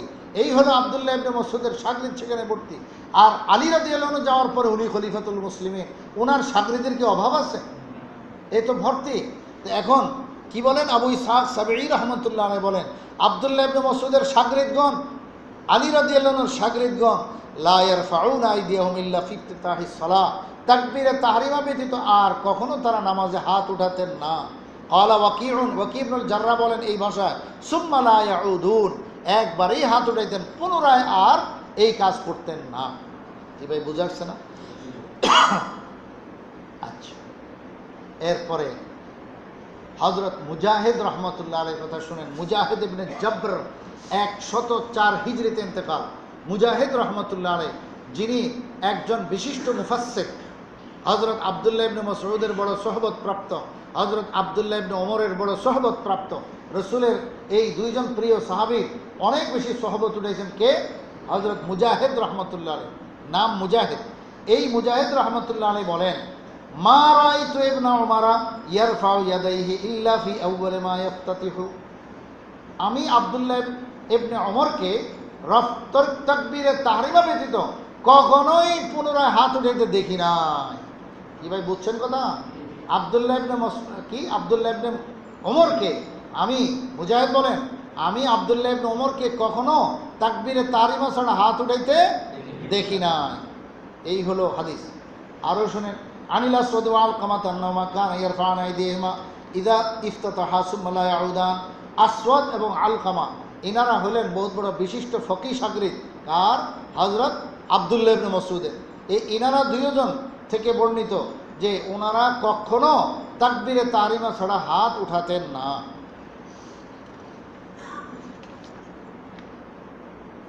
আল্লাহু আকবার। এইভাবে আরও অনেকের নাম, রাআইতু শাবিয়া ওয়া ইব্রাহিম ওয়া আবা ইসহাক লা ইয়ারফাউনা আইদিয়াহুম ইল্লা হিনা ইফতাতিহুনা আস-সালাতা। ইমাম শাবি, ইব্রাহিম নাখাই, এর কথা আগে গেছে একবার। আবু ইসহাক সাবিঈ, ওনারও আমল যে ওনারা তাকবীরে তাহরিমা ব্যতীত নামাজে আর হাত উঠাতেন না। এই হলো কোন কিতাব? মুসান্নাফ ইবনে আবি শাইবা। এরকমভাবে ইমাম বুখারী রহমতুল্লাহ আলাইহির একজন উস্তাদ হুমায়দি, না কি নাম ভাই? হুমায়দি। আবদুল্লাহ ইবনে জুবায়ের হলো ওনার মূল নাম, আবদুল্লাহ ইবনে জুবায়ের। তো উনি মক্কা মুকাররমায় থাকতেন। এই আবদুল্লাহ ইবনে জুবায়ের হলো আমিরুল মুমিনিন ফিল হাদিস, হাদিস শাস্ত্রের উনি মহা পারদর্শী পণ্ডিত। তিনি এই কিতাবখানা লিখেছেন, নাম কি তার? আল মুসনাদ। এটারই বলে মুসনাদে হুমায়দি। তো এটা ইমাম বুখারীর আগের না, ইমাম বুখারীর উস্তাদ লিখেছেন না, ইমাম বুখারীর বিশিষ্ট উস্তাদ নাম কি? আবদুল্লাহ ইবনে জুবায়ের, সংক্ষেপে বলে হুমায়দি। 219 হিজরিতে তার ইন্তেকাল, 219 হিজরি। ইমাম বুখারীর বিশিষ্ট ওস্তাদ। তিনি এই কিতাব লিখেছেন যার নাম কি মুসনাদে হুমায়দি। এই কিতাবের দ্বিতীয় খণ্ডের 15 নম্বর পৃষ্ঠায় আছে এবং হাদিস নম্বর হলো 614। কত? 614। তো এই হাদিসটাতে কি আছে? আছে হযরত আব্দুল্লাহ ইবনে ওমর রাদিয়াল্লাহু তাআলা আনহু থেকে বর্ণনা তিনি করেন সনদ দিয়ে। কি বয়ান করেন? রাআইতু রাসূলুল্লাহ সাল্লাল্লাহু আলাইহি ওয়াসাল্লাম ইযা ইফতাতা আস-সালাতা রাফা ইয়াদাইহি হাযওয়া মানকিবাইহি। হযরত আব্দুল্লাহ ইবনে ওমর বলেন, আমি নবীজি সাল্লাল্লাহু আলাইহি ওয়াসাল্লামকে নামাজ শুরু করার সময় দেখতাম দুনো হাত উঠাইতেন। এটা কোনটা? তাকবীরে তাহরিমার সময়। এরপর কি বলেন? ওয়াইদা আরাদা আন ইয়ারকা ওয়া বা'দা মা ইয়ারফাউ রাসাহু মিনার রুকু'i ফালা ইয়ারফাউ ওয়ালা বাইনাস সাজদাতাইন। হযরত আব্দুল্লাহ ইবনে ওমর বলেন, রাসূল সাল্লাল্লাহু আলাইহি ওয়াসাল্লাম যখন রুকু করার ইচ্ছা করতেন এবং যখন রুকু থেকে মাথা উঠাইবার ইচ্ছা করতেন তখন আর উনি হাত উঠাতেন না। এটা তো রফিয়াদানের জায়গাটা, তখন আর হাত উঠাতেন না। ওয়ালা বাইনাস সাজদাতাইন, দুই সেজদার মাঝখানেও কখনো হাত উঠাতেন না। তাহলে কি হলো? যে আব্দুল্লাহ ইবনে ওমর বলেন আল্লাহ রসুলকে নামাজ পড়তে দেখেছি যে শুধু তাকবীরে তাহরিমার সময় হাত উঠাতেন, আর কি করতেন না? হাত উঠাতেন না। কি কিতাব এটা ভাই? মুসনাদে হুমায়দি, ইমাম বুখারীর উস্তাদ হুমায়দি রহমতুল্লাহ আলাইহির কিতাব মুসনাদ। এই কিতাবের 614 নম্বর হাদিসে আমরা এটা পাইলাম। এইসব কিতাব আমরা বহুত পয়সা খরচ করে কিনি, বোঝেন? এলেম কালাম, সঠিক এলেম পাওয়ার জন্য বহুত কষ্ট করা লাগে। আমি এই কিতাব এই দেশে খুঁজে পাই না। শেষে আমার এক সাথী ভাই মদিনা শরীফ থাকে, ও বেচারারে রিকোয়েস্ট করে আমি ওনারে দিয়া এটা আপনার বাংলাদেশি টাকায় 1600 টাকা কিনা পড়ছে। 1600 টাকা দিয়ে আমি ওইখান থেকে মদিনা শরীফ থেকে কিনা আনাইছি, সঙ্গে আরও কিছু কিতাবও আনাইছি। তো কী জন্য আনাইছি জানেন? এই একটা বর্ণনার জন্য শুধু। এটা হলো আমার মূল উদ্দেশ্য। বাকি কিতাব পুরোটাই তো ফ্রি পেয়ে গেলাম, কি বুঝলেন? উদ্দেশ্য ছিল একটা, বাকিটা সবটাই পেয়ে গেলাম। এরপরে 2 নম্বর এই কিতাব মুসনাদে আবি আওয়ানা। এই কিতাব 5 খণ্ডে। এটাকে সহি আবু আওয়ানা বলে, মানে সহি হাদিসের একটা কিতাব। এই লেখকের ইন্তেকাল হলো 316 হিজরি। সিহাসিত্তার লেখকের মধ্যে সবার শেষে ইন্তেকাল করেছেন ইমাম নাসাই। ইমাম নাসাই রহমতুল্লাহ আলাইহির ইন্তেকাল হলো 303, আর ইনার ইন্তেকাল হলো 314 বছর পরে, 316। তো ইনি তাইলে কুতুবে সিত্তা, আইম্মা সিত্তার লেখকের যুগের মানুষ কিনা বলেন? সিয়াসিত্তা যেই যুগে লেখা হয়েছে ওই যুগে নিয়ে এই কিতাবটা লিখেছেন। এই কিতাবের প্রথম খণ্ড দেখেন, 1 নম্বর খণ্ড। এটা 5 খণ্ডের কিতাব, আমার ব্যক্তিগত কিতাব।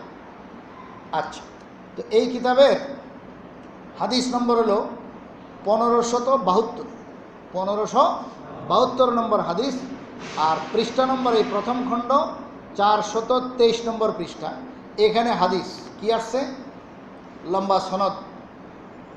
হাদ্দাসানা সুফিয়ান ইবনে উয়াইনা আনিজ যুহরি আন সালিম আন আবিহি।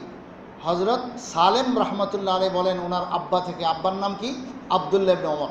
তাহলে আব্দুল্লাহ ইবনে ওমরের বর্ণনা যে কি, রাআইতু রাসূলুল্লাহ সাল্লাল্লাহু আলাইহি ওয়াসাল্লাম ইযা ইফতারা সালাতা রাফা ইয়াদাইহি। আল্লাহ রাসূল সাল্লাল্লাহু আলাইহি ওয়াসাল্লাম যখন নামাজ শুরু করতেন তো দুনো হাত উঠাইতেন, হাত্তা ইউহাদিয়া বিহিমা। অন্য বর্ণনায় আছে মানকিবাইহি, যে হুজুর সাল্লাল্লাহু আলাইহি ওয়াসাল্লাম দুনো হাত কাঁধ পর্যন্ত উঠাইতেন। কোন পর্যন্ত? কাঁধ পর্যন্ত, কান পর্যন্ত। এগুলো বিভিন্ন রকম রেওয়ায়াত আছে। তো কান আর কাঁধ এটা কাছাকাছি, যাই হোক।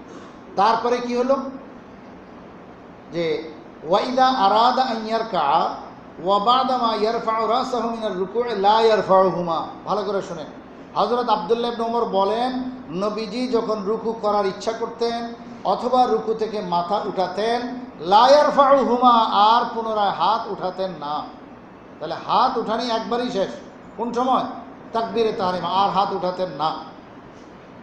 ওয়াকালা বাযুহুম লা ওয়ালা ইয়ারফাউ বাইনাস সাজদাতাইন ওয়াল মা'না ওয়াহিদুন। আর কোনো বর্ণনাকারী এভাবেও বলেছেন যে 2 সেজদার মাঝখানেও তিনি হাত উঠাতেন না। তাহলে 2 সেজদার মাঝখানেও হাত উঠাতেন না, আবার রুকু থেকে উঠার সময় কি করতেন না? হাত উঠাতেন না। রুকুতে যাওয়ার সময় হাত উঠাতেন না, রুকু থেকে উঠার পরেও হাত উঠাতেন না। তাহলে রফিয়াদিন আছে না নাই? নাই। এই হলো আব্দুল্লাহ ইবনে ওমরের বর্ণনা। আচ্ছা,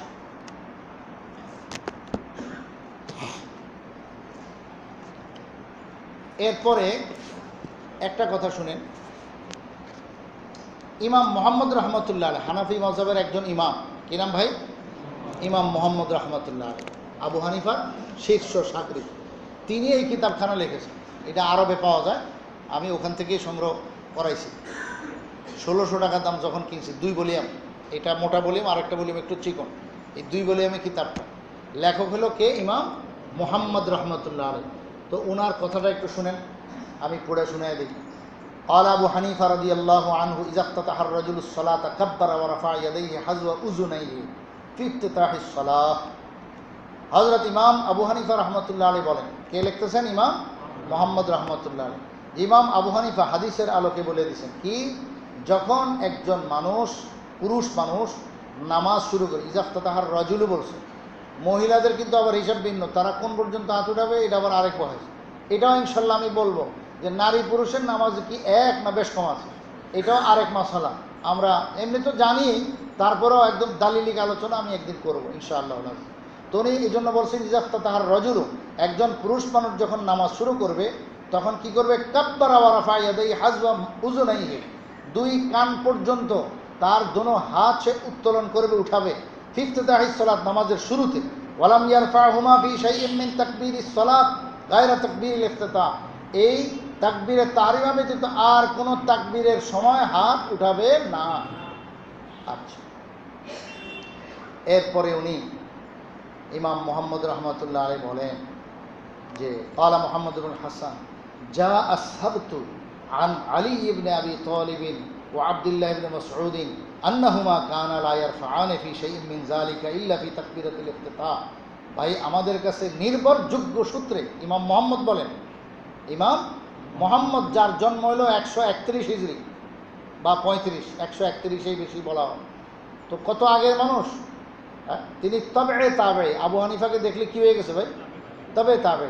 সেই ইমাম মুহাম্মদ কিতাবে লিখতেছেন যে যা আসহাবতু আন আলী ওয়া ইবনে মাসউদ, যে আলী রাদিয়াল্লাহু আনহু এবং আব্দুল্লাহ ইবনে মাসউদ থেকে আমাদের কাছে একবারে পাক্কা সনদে নির্ভরযোগ্য সূত্রে আছে যে আন্নাহুমা কানা লা ইয়ারফাআনি ফি শাইইন মিন যালিকা ইল্লা ফি তাকবীরাতিল ইফতিতাহ, যে এই 2 জন সাহাবী, আল্লাহ রাসূলের এই 2 জন সাহাবী তাকবীরে তাহরিমা ব্যতীত কখনো হাত উঠাইতেন না নামাজের মধ্যে।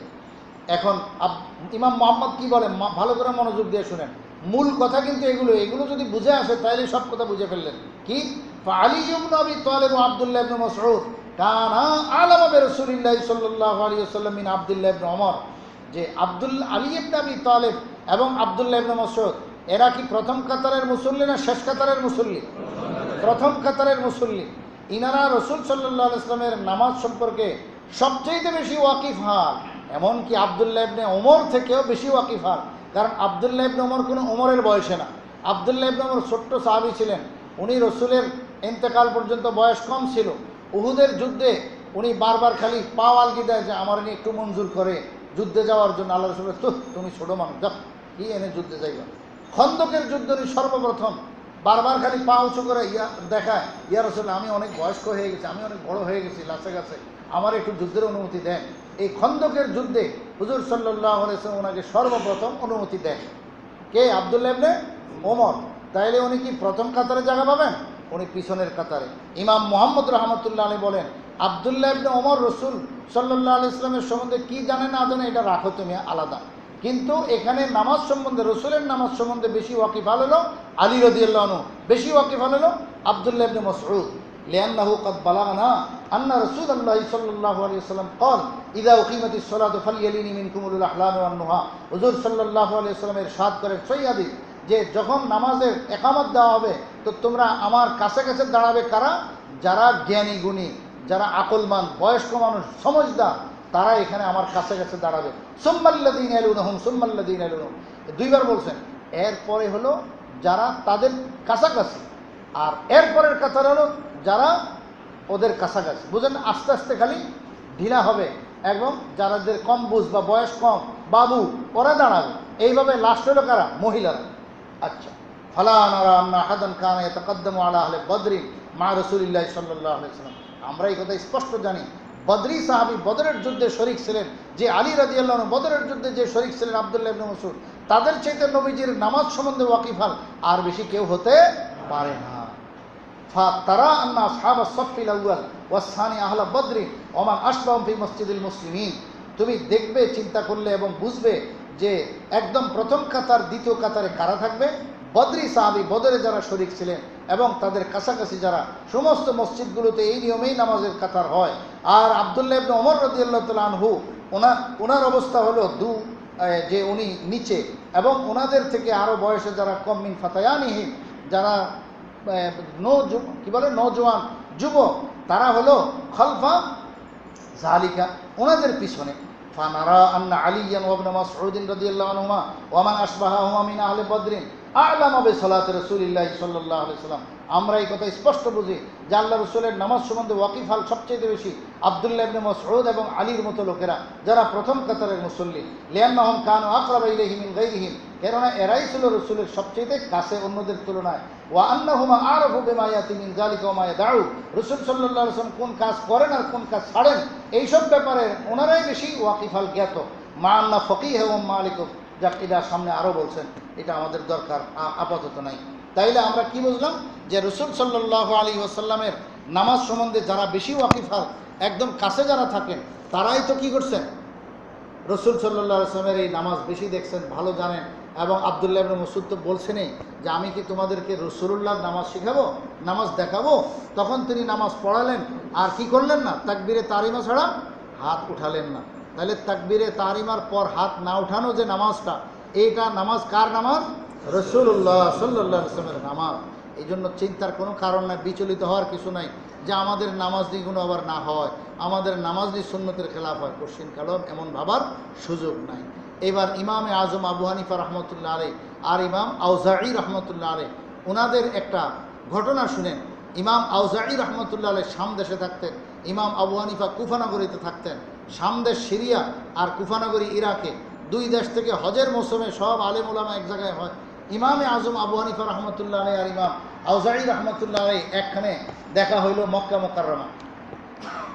শুনেন কি, এই যে তামা আবু হানিফা ওয়াল আউজাঈ ফি দারিল হান্নাতিন বিমক্কা, মক্কা মুকাররমায় ইমাম আবু হানিফা এবং ইমাম আউজাঈ একত্রিত হইলেন। ফাকাল আল আউজাঈ লি আবি হানিফা রাহমাতুল্লাহ আলাইহি মা বালাকুম লা তারফাউনা আইদিয়াকুম ফিস সালাতি ইনদার রুকু ওয়া ইনদার রাফ'i মিনহু।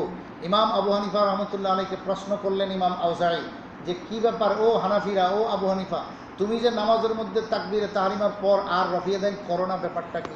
ইমাম আবু হানিফা জবাব দিলেন যে লিআজলি আন্নাহু লাম ইয়াসিহা আন রাসূলিল্লাহি সাল্লাল্লাহু আলাইহি ওয়াসাল্লাম ফি শাইইন, যেহেতু রাসূল সাল্লাল্লাহু আলাইহি ওয়াসাল্লাম থেকে একদম সর্বশেষ দিন পর্যন্ত রফিয়ে দেন করা প্রমাণিত নয়, এই জন্য আমরা রফিয়ে দেন করি না। আলা, তখন হযরত আউজাঈ বলেন কাইফা লা ইয়াসিহু ওয়া ক্বাদ হাদাসানি যুহরি ওয়া সালিম আন আবিহি আন রাসূলিল্লাহি সাল্লাল্লাহু আলাইহি ওয়াসাল্লাম আন্নাহু কানা ইয়ারফাউ ইয়াদাইহি ইযা ইফতাতা আস-সালাতা ওয়া ইনদা রুকু'i ওয়া ইনদা রাফ'i মিনহু। আরে তুমি কি বলো, হ্যাঁ, আল্লাহ রসুল সাল্লাল্লাহু আলাইহি ওয়াসাল্লামের সম্পর্কে আমাকে হাদিস শুনিয়েছেন। আউজাঈ বলেন কে শুনিয়েছেন? ইমাম যুহরি রহমতুল্লাহ আলাইহি। যুহরিকে শুনিয়েছেন হযরত সালেম ইবনে আব্দুল্লাহ রহমতুল্লাহ আলাইহি। আর সালেম ইবনে আব্দুল্লাহ শুনতেন হযরত আব্দুল্লাহ ইবনে ওমর থেকে, সাহাবী রাসূল থেকে, যে নবীজি সাল্লাল্লাহু আলাইহি ওয়াসাল্লাম নামাজ যখন শুরু করতেন তো রফিয়ে দাইন করতেন তাকবীরে তাহরিমার সময়, এবং ওয়াইন্দার রুকু ওয়াইন্দার রাফ'i মিনহু, রুকুতে যাওয়ার সময় এবং রুকু থেকে ওঠার সময়ও তিনি রফিয়ে দাইন করতেন। তো কে বলছে এটা নাই? এই যে হাদিসে আছে, আমি প্রথমেই বলছি এটা আছে, কিন্তু এটা সর্বশেষ পর্যন্ত বলবৎ ছিল না, ওটাই তো বুঝছেন তো কথাটা। আচ্ছা, তো আউজাঈ ওই কথাটাই শুনাইলেন। তখন ফাকাল লাহু আবু হানিফা, আবু হানিফা তখন উত্তর দিলেন যে তোমার কাছে এই সংবাদ পড়ছে, শুনো আমার কাছে কি সংবাদ আছে। হাদদাসানা হাম্মাদুন আন ইব্রাহিম আন আলকামা ওয়াল আসওয়াদ আন ইবনে মাসউদ আন্না রাসূলুল্লাহ সাল্লাল্লাহু আলাইহি ওয়াসাল্লাম কানা লা ইয়ারফাউ ইয়াদাইহি ইল্লা ইনদা ইফতিতাহিস সালাতে, যে আমাকে বলেছেন আমার ওস্তাদজি হাম্মাদকে বলেছেন ওনার ওস্তাদজি ইব্রাহিম নাখাইকে ওনার দুই ওস্তাদ বলেছেন আলকামা এবং আসওয়াদ, আর আলকামা এবং আসওয়াদ দুজনকে বলেছেন আব্দুল্লাহ ইবনে মাসউদ, যে রাসূলুল্লাহ সাল্লাল্লাহু আলাইহি ওয়াসাল্লাম তাকবীরে তাহরিমা ব্যতীত আর নামাজে হাত উঠাইতেন না। এই কথা বলার পর আউজাঈ রাহমাতুল্লাহ আলাইহি বলেন মিয়া উহাদ্দিসুকা আন যুহরি আন সালিম আন আবিহি ওয়া তাকুলু হাদদাসানি হাম্মাদ আন ইব্রাহিম ইলা আখিরি, তুমি আমাকে হাদিস শোনাও লম্বা সনদে, তোমার সনদের মধ্যে ওয়াসিতা মানে মাধ্যম হলো চারজন, তুমি পাইছো হাম্মাদের কাছে, হাম্মাদ পাইছে ইব্রাহিম নাখির কাছে, ইব্রাহিম নাখি পাইছে আলকামা ও আসওয়াদের কাছে, আর এই দুইজন আলকামা ও আসওয়াদ পাইছে আব্দুল্লাহ ইবনে মাসউদের কাছে। আর উনি বক্তব্যটা দিলেন এটা, আর আমি শুনাইলাম কার কাছে, কার কথা? তিনজনের কথা, যে আমি শুনছি যুহরির কাছে, যুহরি শুনছে সালেমের কাছে, সালেম শুনছে আব্দুল্লাহ ইবনে মাসউদের কাছে, কি বলে আব্দুল্লাহ ইবনে ওমরের কাছে। তাইলে আমার সনদ হলো কয় সূত্রে, আর তোমার হলো 4। তাহলে আমারটা যেহেতু সংক্ষিপ্ত সনদ, এটাই না মানা উচিত। ইমাম আবু হানিফাকে এই পরামর্শ দিলেন কে? আউজাঈ রহমতুল্লাহ আলাইহি। সঙ্গে সঙ্গে ইমাম আউজাঈ কি বলে, ইমাম আবু হানিফা রহমতুল্লাহ আলাইহি কি জবাব দিলেন সেটা একটু শোনার বিষয়। যে উনি বলেন যে মিয়া, তোমার সনদে কে আছে? প্রথমে জুহরি। এই জুহরির থেকে আমার সনদে কে আছে ভাই? হাম্মাদ। এই হাম্মাদের ওজন জুহরির থেকে অনেক বেশি। তোমার সনদে 2 নম্বর আছে সালেম, আমার সনদে 2 নম্বর ইব্রাহিম নাখাই। সালেম থেকে ইব্রাহিম নাখির মান মর্যাদা, ফাকাহাত, সমজবুজ, কোরআন হাদিস দ্বীনের ব্যাপারে অনেক বেশি। আর তোমার সনদে আছে আব্দুল্লাহ, 3 নম্বর, শেষ সনদ। কি ভাই, সনদ শেষ না? তো ওই আব্দুল্লাহ। আর আমার সনদের 3 নম্বর আছে আলকামাও আসওয়াদ। এই আলকামাও আসওয়াদ ওনাদের 2 জন থেকে অনেক বেশি কোরআন হাদিস বুঝুন না। যদিও আব্দুল্লাহ ইবনে মাসউদ কি সাহাবী, সাহাবীর মর্যাদা আমি প্রথমেই বয়ানের শুরুতে বলেছিলাম, সাহাবীর মর্যাদা হিসেবে অনেক উপরে, কিন্তু ফাকাত সমদ সাহাবীর থেকে অন্যদের বেশি হইতে পারে। এটা রাসূলুল্লাহ ভবিষ্যৎবাণী করেছেন। ওটাই আবু হানিফা স্মরণ করাইতেছে। আমার এখানে হলো একজন বড় ফকিহ আলকামা রহমতুল্লাহ আলাইহি। এরপরে আমার সনদে আরেকজন বড় ফকিহ তো রয়েই গেছে এখনো, আব্দুল্লাহ ইবনে মাসউদ। আব্দুল্লাহ আব্দুল্লাহ আব্দুল্লাহ ইবনে মাসউদ তো বহুত বড় ফকিহ আব্দুল্লাহ, তার কথা আর কি বলতাম। তাহলে আমার সনদে যদিও ওয়াসিতা কি বলে সূত্র বেশি 4 জন, কিন্তু ইনারা সবাই হলো সমজদার, কোরআন হাদিস বেশি বোঝেন না। ইনারা কেউই নামাজের মধ্যে রাফিয়া দাইন করেন না। আর বোঝা গেল ইনারা ফকি তাবেঈন যারা আছে, তবে তাবেঈন যারা আছে, আরও তবে তাবেঈন নিচে যারা আছে, এরা যে আমলটা করে এটাই হলো ধরার বিষয়, আর ওটা ধরার বিষয় না। বোঝেন কথাটা? বিস্তারিত আরও অনেক বলা যাবে, কিন্তু অনেক সময় হয়ে গেছে, আপনাদের সময়ের দিকেও আমি তাকাই। এই জন্য আমি সংক্ষেপ করার জন্য কথাটা এখানে রাখলাম। এইটার ব্যাপারে অনেকের আপত্তি উঠে, কয় যে এই হাদিসটা সহি না, এই না সেই না। এটা মুসনাদে হারিসির মধ্যে আছে। কি কিতাব? মুসনাদে হারিসি। সুলাইমান ইবনে দাউদ শাহজাকুনি থেকে উনি বর্ণনা করেছেন হযরত সুফিয়ান ইবনে উয়াইনা থেকে। আর এরপরে সনদ হলো আবু হানিফা পর্যন্ত, এবং আবু হানিফা থেকে আউজাঈ পর্যন্ত এই সমস্ত ঘটনাগুলো শুনলেন। তো এটা ইমাম ইবনুল হুমাম রহমতুল্লাহ আলাইহি ফাতহুল কাদিরে বয়ান করেছেন। এরকমভাবে হযরত আল্লামা বদরুদ্দিন আইনি রহমতুল্লাহ আলাইহি বুখারী শরীফের ব্যাখ্যা গ্রন্থের লেখক, তিনিও আল বেনায়া নামক কিতাব হেদায়ার সরা ওইখানে উল্লেখ করেছেন, এবং এটা বহু জনে উল্লেখ করেছেন। এবং ইমাম আবু হানিফা রহমতুল্লাহ আলাইহি আর আউজাঈর মাঝে এই যে একটা বিষয়ে আপনার কি হলো, মুজাকারা আলোচনা হইল, হ্যাঁ, এই আলোচনা অসংখ্য কিতাবে আছে। এটাকে উড়াইয়া দেওয়ার মতো না। আর যেখানে যদি এটা আপনি উড়াইয়া দেওয়ার মতো মনে করেন, তবে ওই সমস্ত হাদিসগুলো আপনি কোথায় নেবেন? এতক্ষণ যেগুলো শুনাইলাম, কীভাবে ওগুলো আছে না হাদিস? এত সব কিছু থেকে আমরা এই কথাটা একটু বুঝে ফেললাম যে রসুল সাল্লাল্লাহু আলাইহি ওয়াসাল্লাম আমাদের রফিয়াদাইনও শিখাইছেন, রফা না করা, রফিয়াদাইন না করাও শিখাইছেন। এখন হলো কোনটা রসুলের আগের আমল, কোনটা পরের আমল, এটা হলো নির্ধারণের বিষয়। ওই নির্ধারণ করতে গেলে আমরা দেখি ফোকাহে সাহাবা কি করেন নাই? রফিয়াদাইন করেন নাই। এই জন্য হানাফিরা রফিয়াদাইন শিখান না।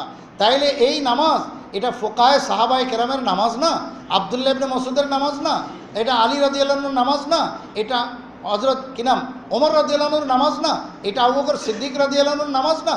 ইনাদের নামাজকে যদি আপনি বলেন যে নামাজ হয় নাই, তাইলে এরকম মানুষকে তার বোঝানো আমাদের কোনো ভাষা নাই, আমাদের কাছে আর কোনো জ্ঞান নাই। তা আমরা এই জিনিসটা বুঝলাম যে আমরা হানাফিরা যে রফিয়াদাইন করি না, এটা কি অহেতুক না? এটা দলিল ভিত্তিক। দলিল ভিত্তিক, এটার সম্পর্কে দলিল প্রমাণ আছে।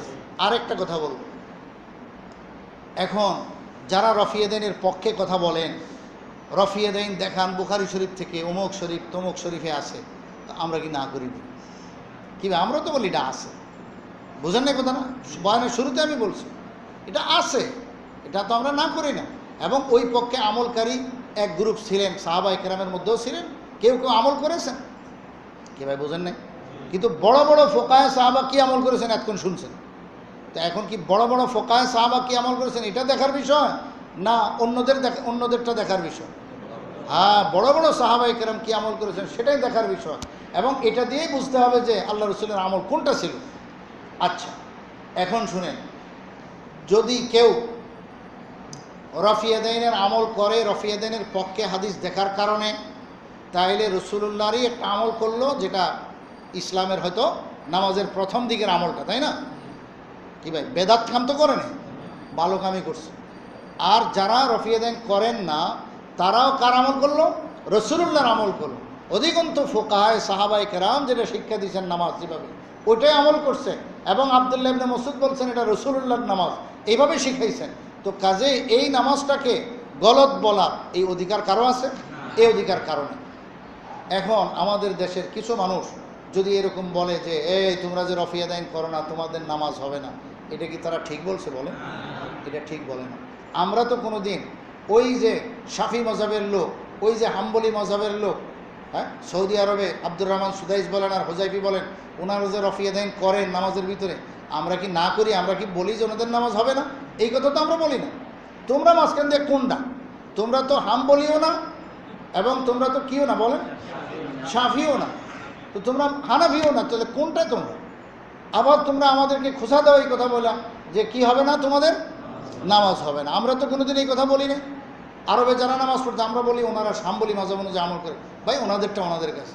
আর আমরা যেটা আমল করি আলহামদুলিল্লাহ আজকে শোনার পরে তো বুঝছেন যে আমাদেরটা কত দলিলযুক্ত এবং দলিল যে আছে, হাদিস যেটার পক্ষে আছে এটাও তো বুঝছেন। বাস এইটুক বুঝে নিলে আমাদের কাজ হয়ে গেল।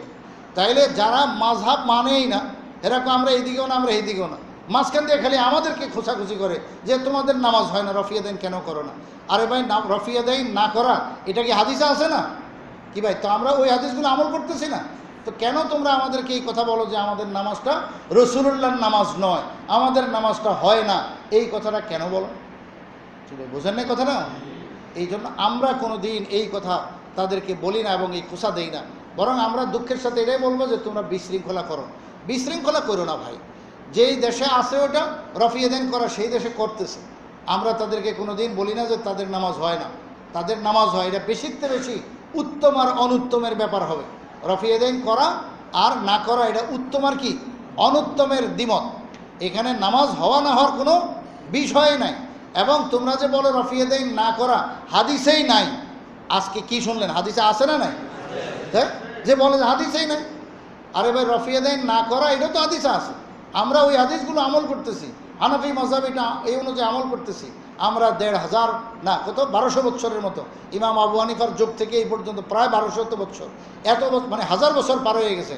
এত বছর ধরে এই দেশগুলোতে এইভাবে আমল হয়ে আসতেছে। এবং যেটা মদিনা শরীফে আমল ছিল এবং যেটা মক্কা কি বলে কুফানগরীতে আমল ছিল এবং ফোকায়ে সাহাবায়ে কেরাম আমল শিখিয়েছেন। তো কাজে ওই অনুযায়ী যখন আমরা আমল করি, তো কেন আমাদেরকে তোমরা খোঁচাখুচি করো? কী ভাই, বুঝে আসছে কথা? আল্লাহ তাআলা আমাদেরকে সিরাতে মুস্তাকিমের উপরে থাকার তৌফিক দান করেন, আমিন সুম্মা আমিন। এবং নামাজের মধ্যে নীরবতা পালন করা, এটাই তো শেষ দিকের কথাটা। কি ভাই, এটাও একটা কথা রয়ে গেছে। মুসলিম শরীফে একটা হাদিস না শুনাইলে না হয়। হুজুর সাল্লাল্লাহু আলাইহি ওয়াসাল্লাম বলেন, মুসলিম শরীফের ১৮১ নম্বর পৃষ্ঠা গালেবান বা ১৮০ পৃষ্ঠা, ১৮০ বা ৮১ পৃষ্ঠায় আছে মুসলিম শরীফ প্রথম খণ্ডে। হুজুর সাল্লাল্লাহু আলাইহি ওয়াসাল্লাম বলেন, কী ব্যাপার তোমরা যে নামাজের মধ্যে খালি তেজ রফতার ঘোড়ার মতো, লাফাইন্না ঘোড়ার মতো লেজ যেরকম লাড়ে এরকম যে খালি হাত নাড়ানাড়ি করো, কী ব্যাপার? বোঝেন না কথা? আল্লাহ রসুল সাল্লাল্লাহু আলাইহি ওয়াসাল্লাম এই কথাটা বলেছেন। শুনেন হাদিসটা। হুজুর সাল্লাল্লাহু আলাইহি ওয়াসাল্লাম বলেন, আন জাবের ইবনে সামুরা, হযরত জাবের রাদিয়াল্লাহু তাআলা থেকে বর্ণিত, قال خرج علينا رسول الله صلى الله عليه وسلم فقال, একদা রাসূল সাল্লাল্লাহু আলাইহি ওয়াসাল্লাম আমাদেরকে দেখলেন এবং বললেন, আমাদেরকে দেখে বললেন, মা লি আরাকুম রাফিঈ আইদিকুম কাআন্নাহা আযনাবু খাইরিন শুমসিন, কি ব্যাপার তোমাদেরকে দেখতেছি এরকম হাত খালি উঠাইতেছো, তেজ রফতার ঘোড়া যেরকম নাচার সময় লাফ দিয়া চলার সময় লেজটাকে অনেক উপরে উঠায় বা নাড়াচাড়া করে, এরকম তোমরা হাত খালি উঠাইতেছো। উসকুনু ফিস সালাহ, মুসলিম শরীফের হাদিস। ভাই কি বলতেছেন আল্লাহ রসুল? উসকুনু ফিস সালাহ, নামাজের মধ্যে তোমরা কি থাকো? স্থির থাকো, চুপচাপ থাকো। এটা আল্লাহ রসুলের হাদিস না, মুসলিম শরীফ। উসকুনু ফিস সালাহ, নামাজের মধ্যে চুপচাপ থাকো। একটু আগে শুনছেন নামাজের মধ্যে কথা বলা ইত্যাদি, সালাম কালাম, হ্যাঁ, এবং এদিক তাকান ওদিক তাকান, সবগুলো তো প্রথম দিকে ছিল, বৈধ ছিল। শেষ দিকে আসছে কুমু লিল্লাহি কানিতিন, চুপচাপ নামাজের মধ্যে দাঁড়িয়ে থাকো। তো এটার মুআফিকে, এটার মতোই তো এটার আল্লাহ রসুলের বক্তব্য, উসকুনু ফিস সালাহ, নামাজের মধ্যে চুপ থাকো, চুপচাপ থাকো। তাইলে এটার দ্বারা বোঝা যায় কি রফিদাইন করাই চাই না না করা চাই? বারবার হাত না উঠানো, এটাই তো চাই, এটাই ফোকায়ে সাহাবায়ে কেরাম শিখাইছেন। তো আমরা রসুল সাল্লাল্লাহু আলাইহি ওয়াসাল্লামের এই কথাগুলো আমল করতেছি, এরপরও কেন আমাদেরকে এই কথা বলা হয় যে আমাদের নামাজ হয় না? আমাদের নামাজটা রসুলুল্লাহর নামাজ নয়। নাউযুবিল্লাহি তাআলা মিন যালিক। আল্লাহ তাআলা আমাদেরকে হেদায়েত নসিব করেন। আলহামদুলিল্লাহি রাব্বিল আলামিন ওয়াসসালাতু ওয়াসসালামু আলা সাইয়্যিদিল আমবিয়া ওয়াল মুরসালিন ওয়া আলা আলিহি ওয়া আসহাবিহি আজমাইন। আল্লাহুম্মা লা উহসি সানাআন আলাইকা আনতা কামা আসনাইতা আলা নাফসিক। মাওলায়া সাল্লি ওয়া সাল্লিম দাইমান আবাদা আলা হাবিবিকা খায়রিল খালqi কুল্লিহিম। হুয়াল হাবিবুল্লাযী তুরজা শাফাআতুহু লিকুল্লি হাওলিন মিনাল আহওয়ালি মুক্তাহিমিন। ربنا ظلمنا أنفسنا وإن لم تغفر لنا وترحمنا لنكونن من الخاسرين. يا الله يا أرحم الراحمين يا أكرم الأكرمين. আমাদের জীবনের সমস্ত গুনাহ খাতা আপনি মাফ ফরমান। আমাদের জীবনের সমস্ত গুনাহ খাতা মাফ ফরমান, ত্রুটি বিচ্ছুতি মাফ ফরমান। আয় আল্লাহ, নামাজ সম্পর্কীয় মাসলা মাসাইল আমাদেরকে সুন্দরভাবে বুঝার তৌফিক দান করেন। আমাদের দিলের মধ্যে চাইন ও সুকুন ইতমিনান নসিব ফরমান। আমাদেরকে সুন্দরভাবে নামাজ পড়ার তৌফিক দান করেন। সমস্ত ফিতনা ফাসাদ থেকে, ওয়াসওয়াসা থেকে আমাদেরকে হেফাজত ফরমান। আমাদের আমলকে আল্লাহ আপনি আয় আল্লাহ সংরক্ষণ করার হেফাজত ফরমান। আয় আল্লাহ হেফাজত করার তৌফিক দান ফরমান। আয় আল্লাহ আমাদেরকে সুন্দরভাবে নামাজ পড়ার তৌফিক দান করেন। আয় আল্লাহ সমস্ত ফিতনা ফাসাদ থেকে হেফাজত ফরমান। আয় আল্লাহ সমস্ত খারাপি থেকে আমাদেরকে হেফাজত ফরমান। উম্মতে মুসলিমাকে সমস্ত খারাপি থেকে হেফাজত ফরমান। আয় আল্লাহ আমাদেরকে আজকে যে মাসালা আলোচনা করা হয়েছে সুন্দরভাবে বোঝার তৌফিক দান করেন। সমস্ত আয় আল্লাহ ভুল ত্রুটি থেকে আমাদেরকে হেফাজত ফরমান। ভুল বুঝাবুঝি থেকে আল্লাহ আপনি হেফাজত ফরমান। আমাদেরকে কোরআন ও সুন্নাহর আল্লাহ কথা দ্বারা আমাদের দিলকে আপনি চাইন ও সুকুন ও আরাম নসিব ফরমান, ইতমিনান নসিব ফরমান। আমাদেরকে আমাদের দিন বুঝবার তৌফিক দান করেন। আমাদের নামাজের সমস্ত আমলগুলো সঠিকভাবে বুঝা এবং আমল করার তৌফিক দান করেন। ওয়া সাল্লাল্লাহু আলা নবীল করিম ওয়া আলা আলিহি ওয়া সাহবিহি আজমাইন। আমিন বিরহমাতিকা ইয়া আরহামার রাহিমিন। দীর্ঘ টাইম হয়ে গেছে ভাই, আপনারা মনে কষ্ট নেবেন না, মাসলা মাসাইলের বিষয় তো, এরপরও সব বলতে পারি না, কত কিতাব এখনো রয়ে গেল, খুলতেও পারলাম না। তো যাই হোক, যেটুক বলা হয়েছে আশা করি এটুকের দ্বারাই অনেক বুঝে আসে।